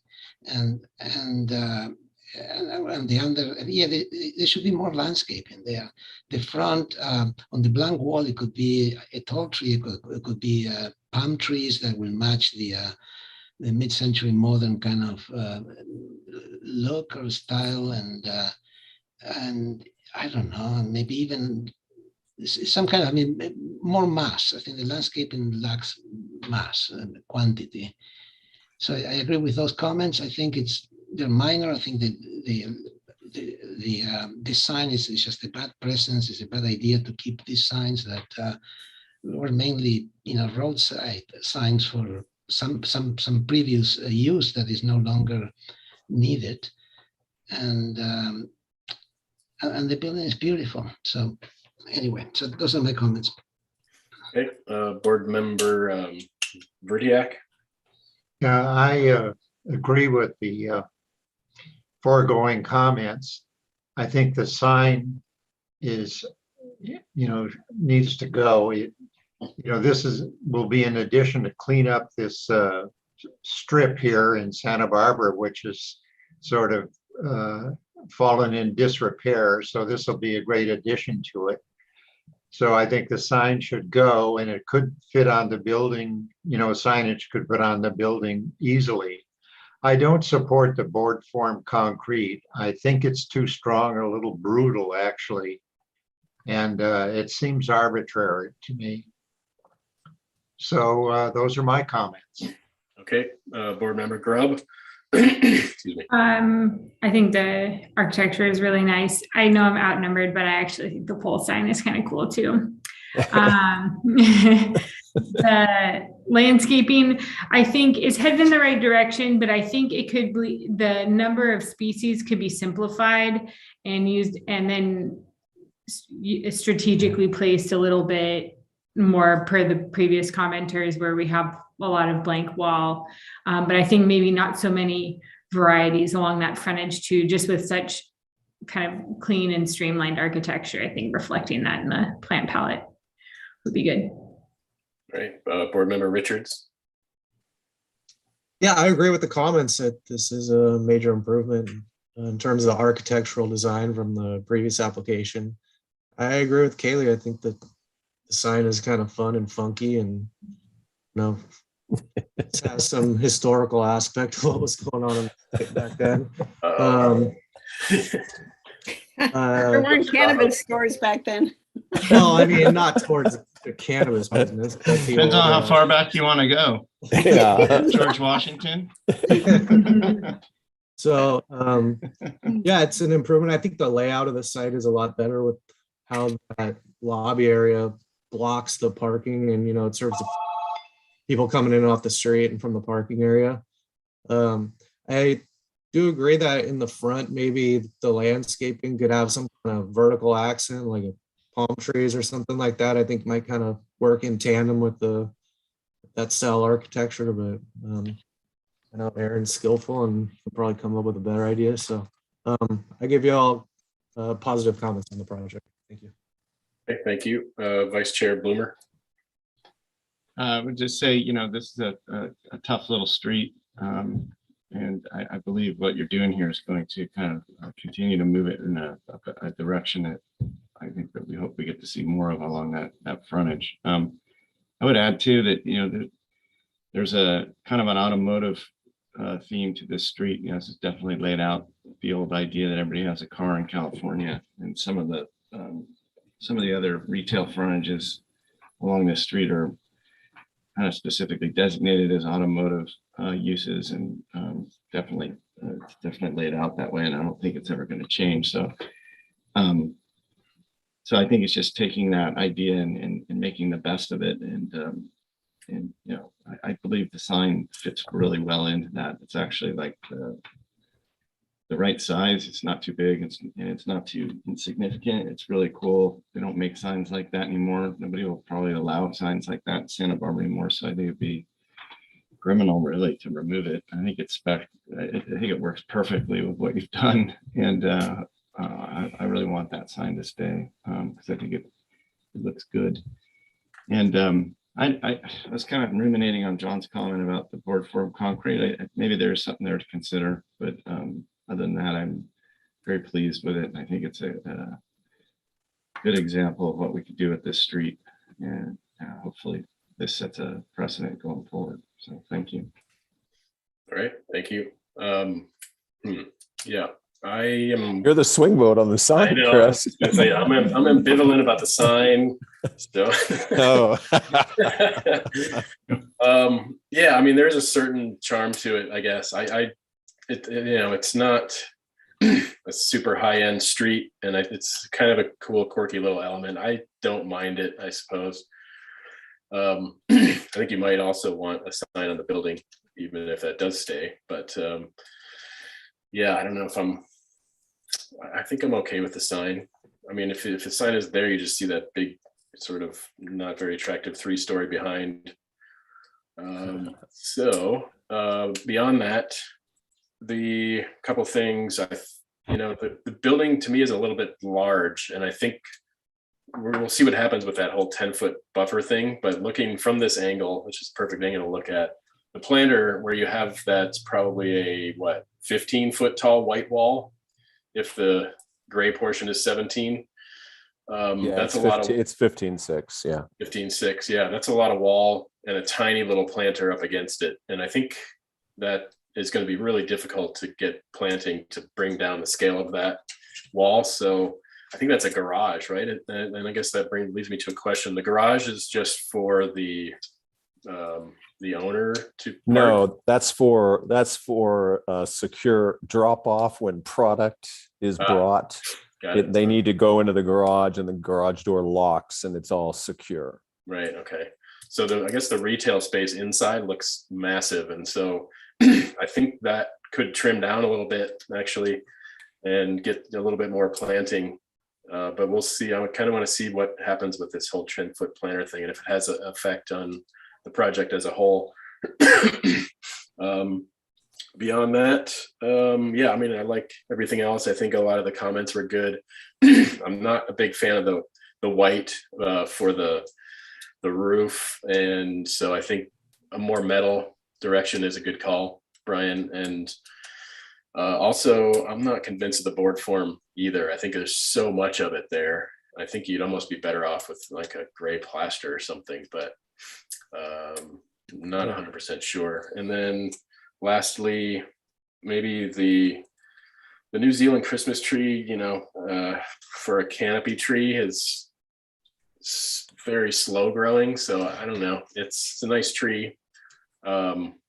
And that's a tough, it's hard to get canopy when you don't have a big enough planter. So I guess I'm fine with that if you're okay with it. What size are you putting in there, Aaron?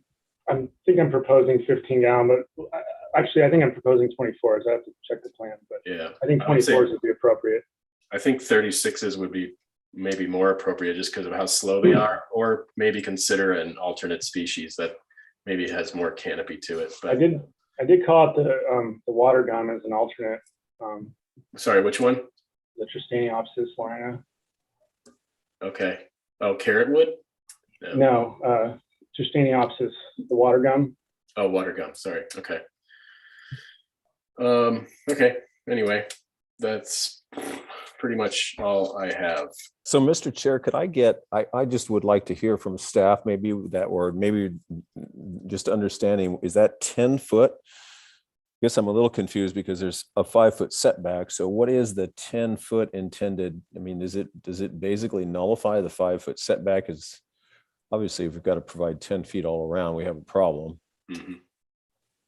Alex, do you have an input? I don't think Ray's. I'm not familiar enough with the project or that requirement to speak to it. So I Okay, think so you'll have to we'll get clarification from Ray. okay, we'll figure that out. That's fine. And I think the comments are all good. I'll tell you, I've been fighting the owner on the board for concrete anyway because of cost. So, you know, it may be the simple solution is to just simplify it, and we'll look at lowering, you know, certainly it's possible that garage element could lower additionally as well to deal with that narrow planter. So I think all these comments are good, and I love the sign. I mean, it's a little piece of history there that seems like, you know, it's a wonderful thing to utilize. And I think the reality is probably the size of the lettering on that sign is going to be limited to keep it, you know, from be out overbearing in any way.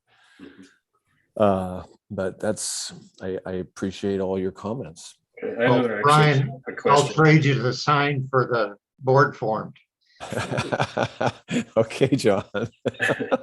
What about? I don't know how Valerie's going to feel about that, but did we lose Valerie? Yeah, no, I would do that too. Oh man, that's tough. Mhm. All right, is there You bike know- parking? Are you required to have bike parking? I'm pretty sure there Yeah, is. it's on the yeah. east side, Is that what that little area is zoom in underneath there. that? just north of the handicap. Yeah, okay, that's what I thought, right there. Yeah. Okay. Very good. Alex Tuttle, do you want to read those comments back? Sure. I have nice improvement over prior proposal. Site plan is a stronger street connection, study opportunities for increased landscape screening, consider simplifying number of species and fill in to address blank walls and add trees where appropriate. Board is mixed on pole signs. Some members believe it detracts from project and should be eliminated. Others support it. Consider alternative to board form concrete, study opportunity to lower garage elevation. And I think you got the increased planter there too. What was that one? Increased planter depth adjacent to garage if possible. Okay.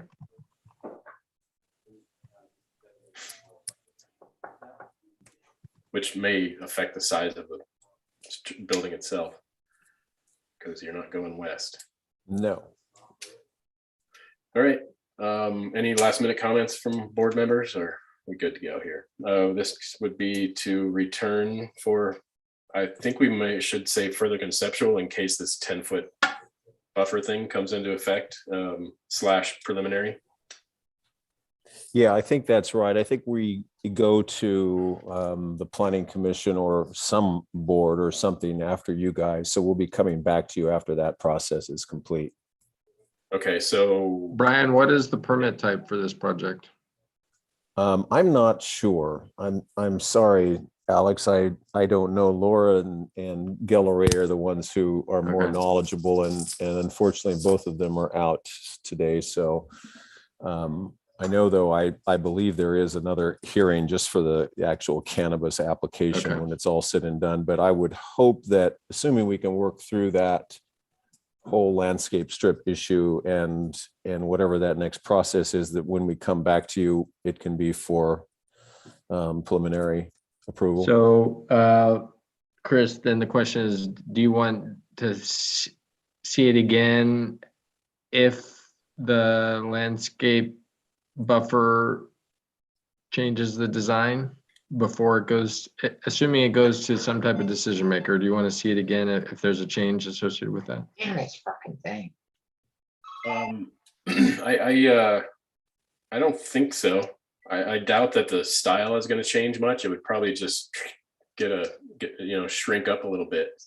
And if the style changes drastically, then yes. Otherwise, if it's just a reduction but the style remains, then I think they can just keep going. Okay, well, let's just put it then to return for preliminary approval. Yeah. Okay, great. And just one more thing about that darn sign is that if you got rid of the sign and put a really nice tree there, you'd go well to blocking that big 3-story building next door. And then did a really cool sign on the building. Okay, thanks, you guys. Merry Christmas. All right, thank you. All right, moving on then to item number 7, 8, and 9. Are we doing these one by one, or present? I think we can. Well, you'll probably want to. I mean, we can do them all the same, and maybe just ask for public comment for all of them when the time comes. So but if I could just give a little introduction to this project, just to help provide some context, I think would be helpful. Okay, go for it. Okay, so this is 3 adjacent properties, all by the same property owner on Del Playa in Isla Vista. They came in a while back for a coastal development permits to convert the 3 existing garages into basically a very similar for all 3 ADUs. Those permits were initially denied because they failed to be able to provide for any replacement parking for the lost garage space. The appeal went all the way up to the Board of Supervisors, and the Board of Supervisors sorry, for my dog. The Board of Supervisors wanted to find a way to approve these projects. And so they directed staff to work with the property owner to pursue a modification that would allow the replacement parking to occur within the front setback. So as currently required in the zone district, along Del Playa, you need to provide parking can be in the front setback, but needs to be set back from the property line by 5 feet. They can't meet that requirement due to the narrowness and size of the driveways. So they're proposing to extend into that 5-foot setback.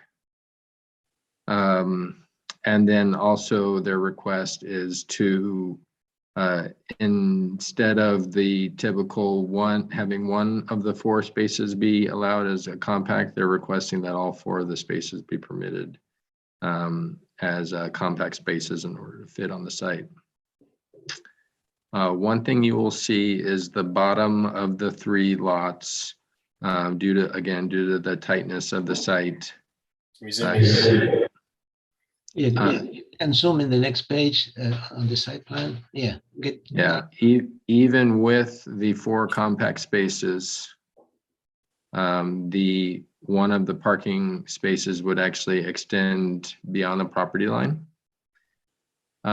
into the public right of way. We did check with Public Works, and they would be amenable to granting an encroachment permit for that on the basis that the parking would not extend into the sidewalk, because there is a bit of a buffer between the property line and the sidewalk.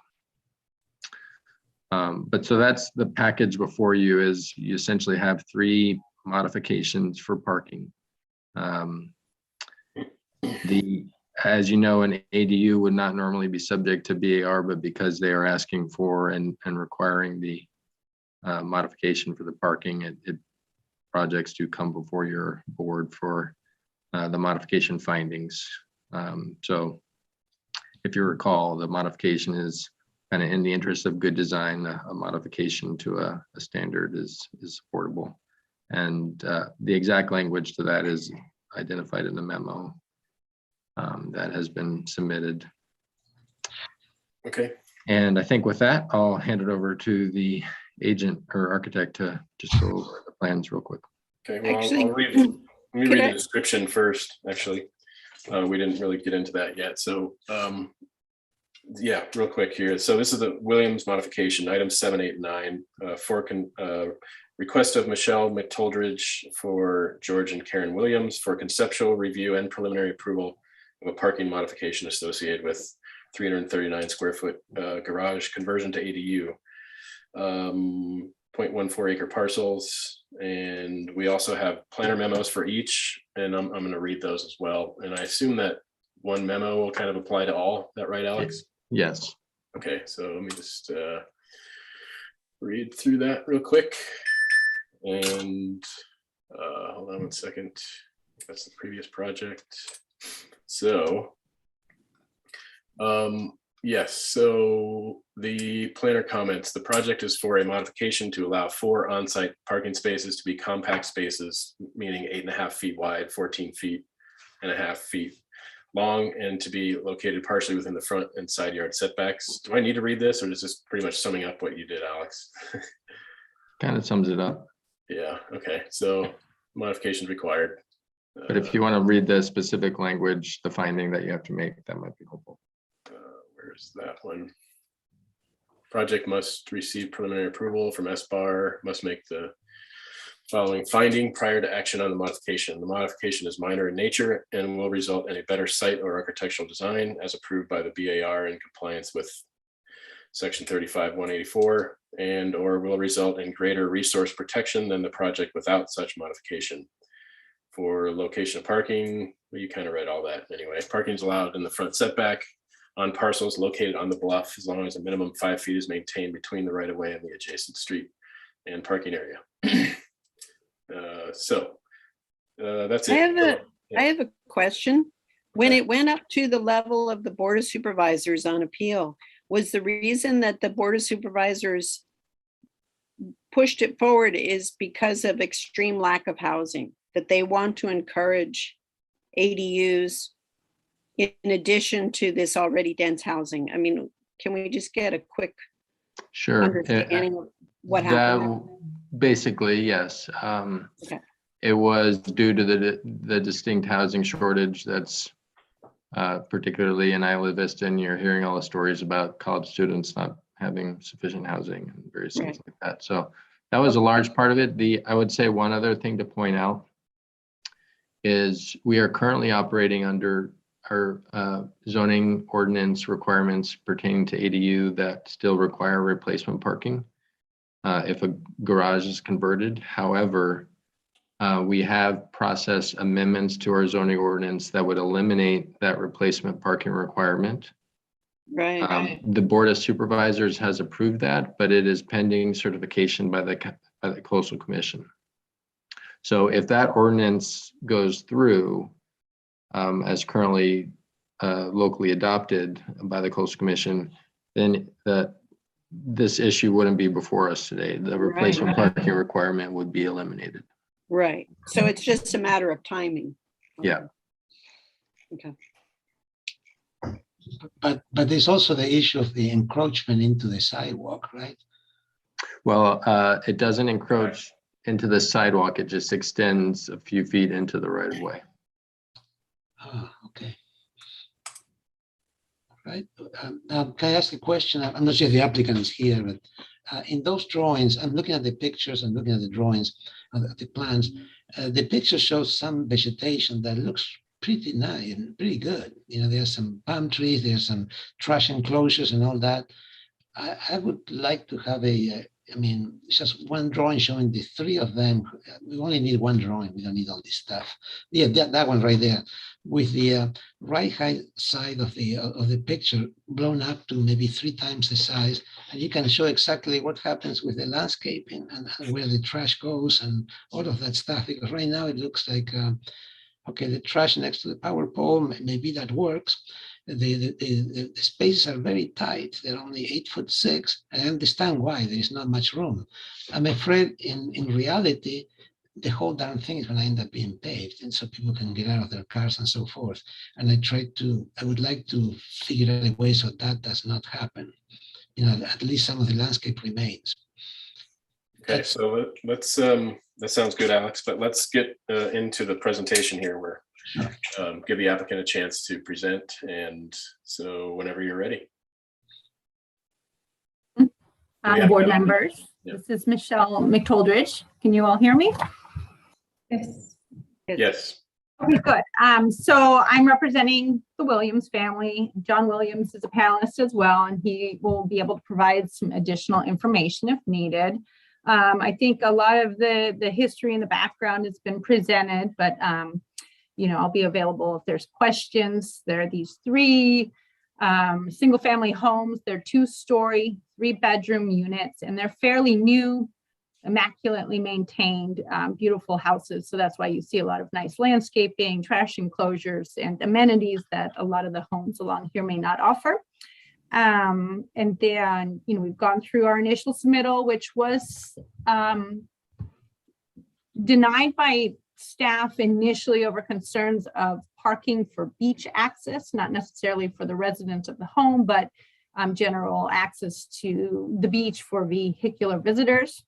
There's an overwhelming need for student housing in this area and move towards alternative transportation, which essentially makes the addition of these studio units, a priority for the board and the neighborhood in general. And then, as mentioned before, the new coastal zoning ordinance, which is coming shortly, reiterates that no replacement parking will be required for the development of ADUs in this area.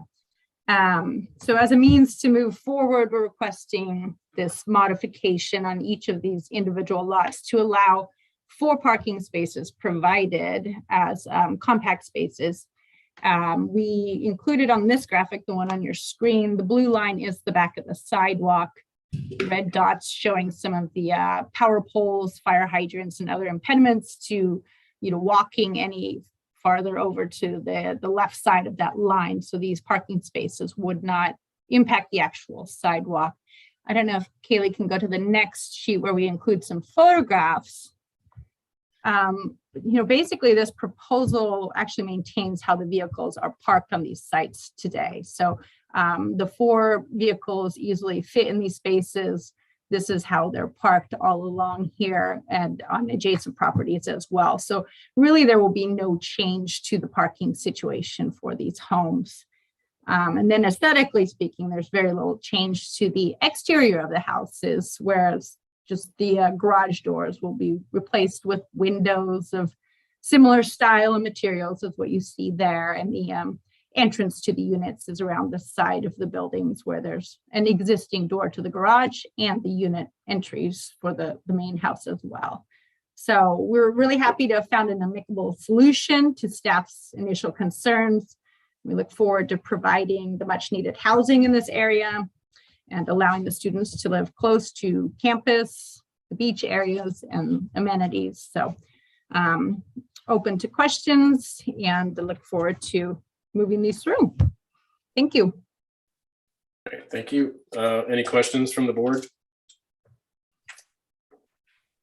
Kelly, I think if you scroll down further, there should be like the elevations too of the front. Okay, there were quite a few sets of plans in there, so I'm not sure if am I looking at the right one? They're all the same. Each one is the same. One building is actually flipped from its neighbors, but they're all the same. So you can stick to them. Okay. I have I guess maybe a question. I'm just wondering, I just went out and measured my medium-sized pickup truck and it's 18 feet long. And so how do you limit who's parking? I mean, if anybody has anything over 14 feet long, which is basically a compact car, how is that going to work? Most of the students drive compact cars. So our tenants have compact cars. There's usually 4 cars parked in that driveway anyway without blocking the sidewalk. Okay, but what if you end up with somebody who has a truck and wants to park there? I mean, I guess it's... So Chris, I guess that's probably an issue whether, so a standard, just so you know, a standard parking space is 16.5 feet instead of 14.5 feet. So with the compact you're getting, it's a 2 feet shorter in length. So everybody drives minis. Theoretically, if everyone had trucks, whether it was called compact or standard, you'd have an issue in terms of extending into the sidewalk.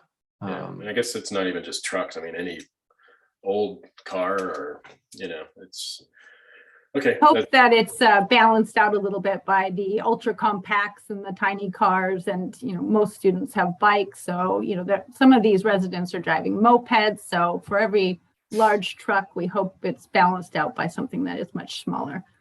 Okay. I have a question. Where you're showing your trash enclosures, there was cars parked in all those 4 spots. Is there a way that anybody would be able to service the trash? It's currently serviced now. Yeah, no, I'm looking at it on Google Earth, and the trash enclosures don't seem to match what's indicated on the site plan.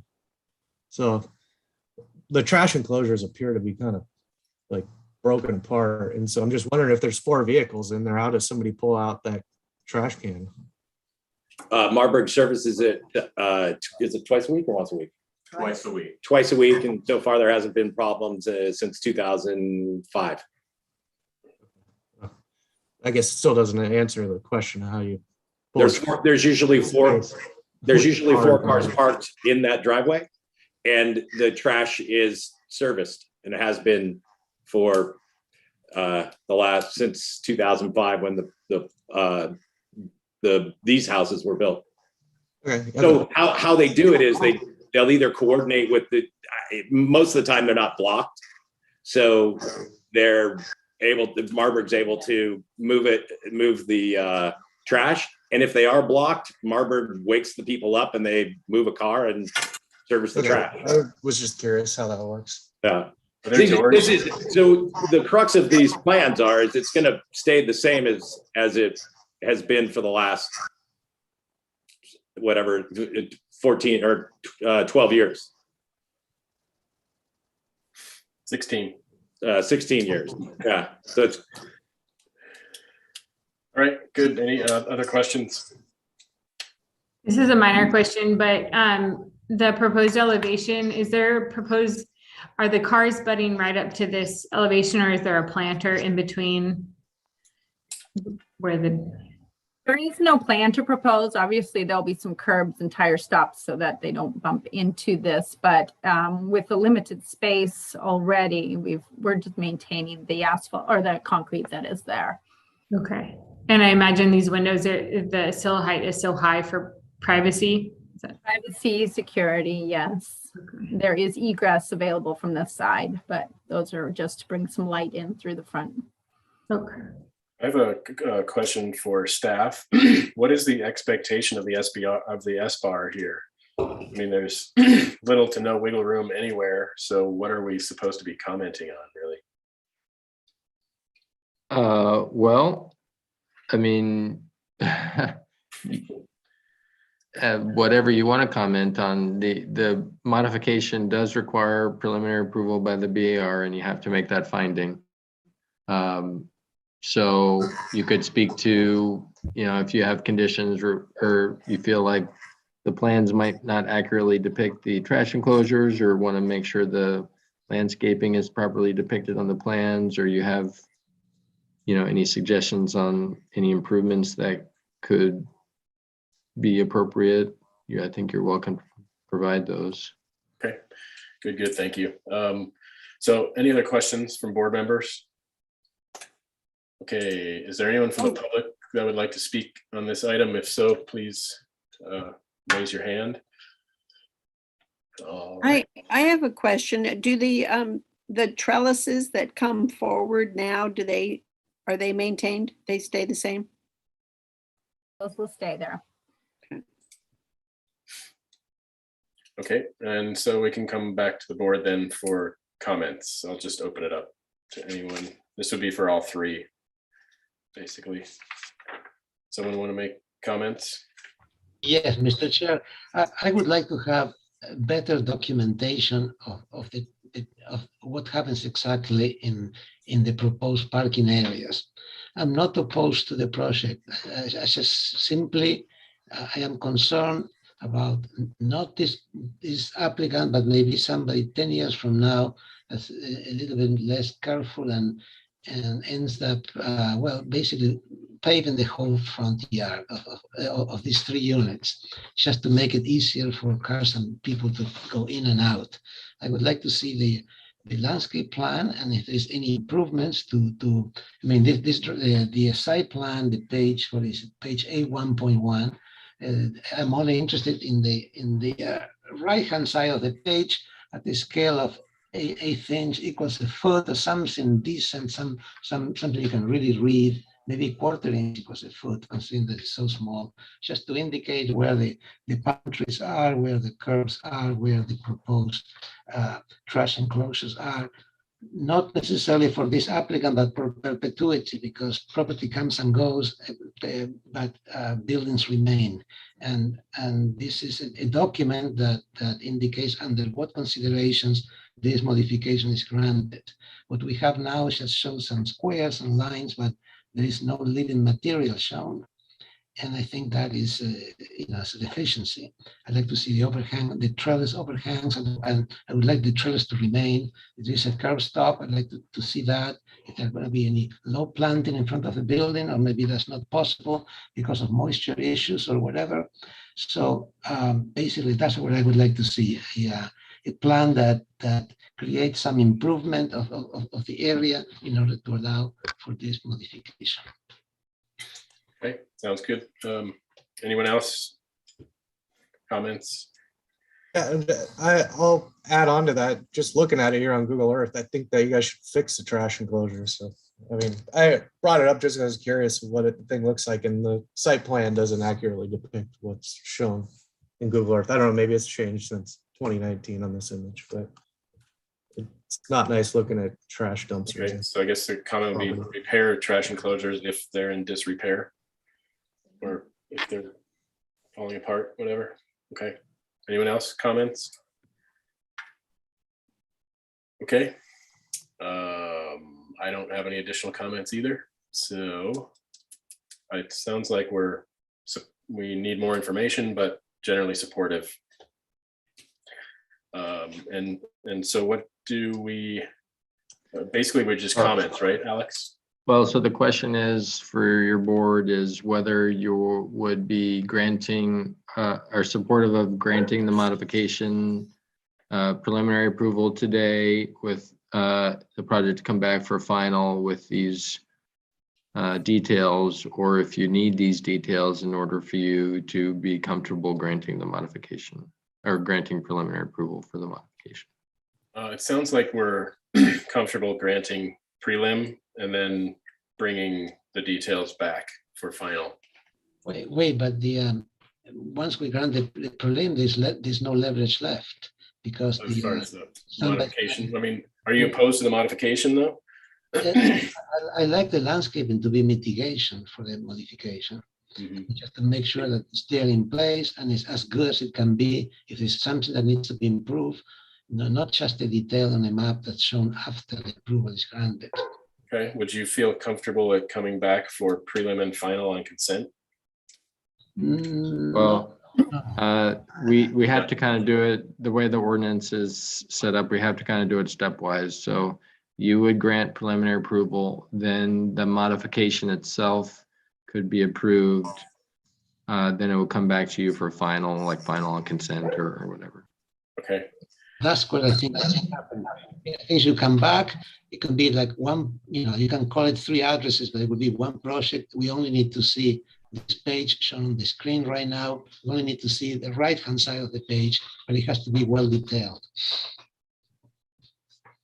Okay, yeah, that sounds right. So return for further conceptual / prelim, right?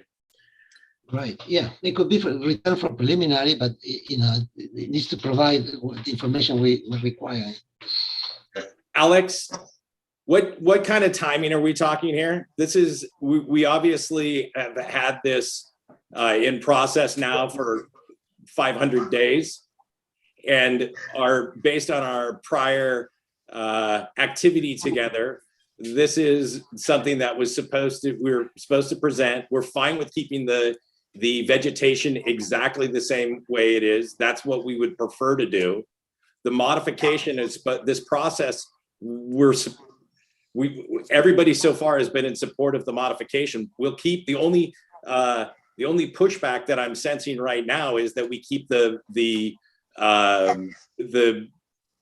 parcel vegetation in the driveway areas the exact same, and to maintain the trash enclosures, which we gladly will do. We've said that from the very beginning. So for us, this is a timing issue. This keeps getting delayed and delayed and delayed. And we need to see if we can come to a conclusion today. Mr. Chair and Alex Tuttle. Yes. We do have a little bit of wiggle room on that upcoming agenda for that first meeting in January. So if you wanted to stick all three on here, if they can address all of the comments by then, that would be January 7th. Okay. John, that should work for you, right? That'll work for us. Okay. Okay, also, we have a hand raised, and so I'm going to open back up public comment. It's a little late, but let's see. Ken Warfield, are you here to speak on this item? So you're muted.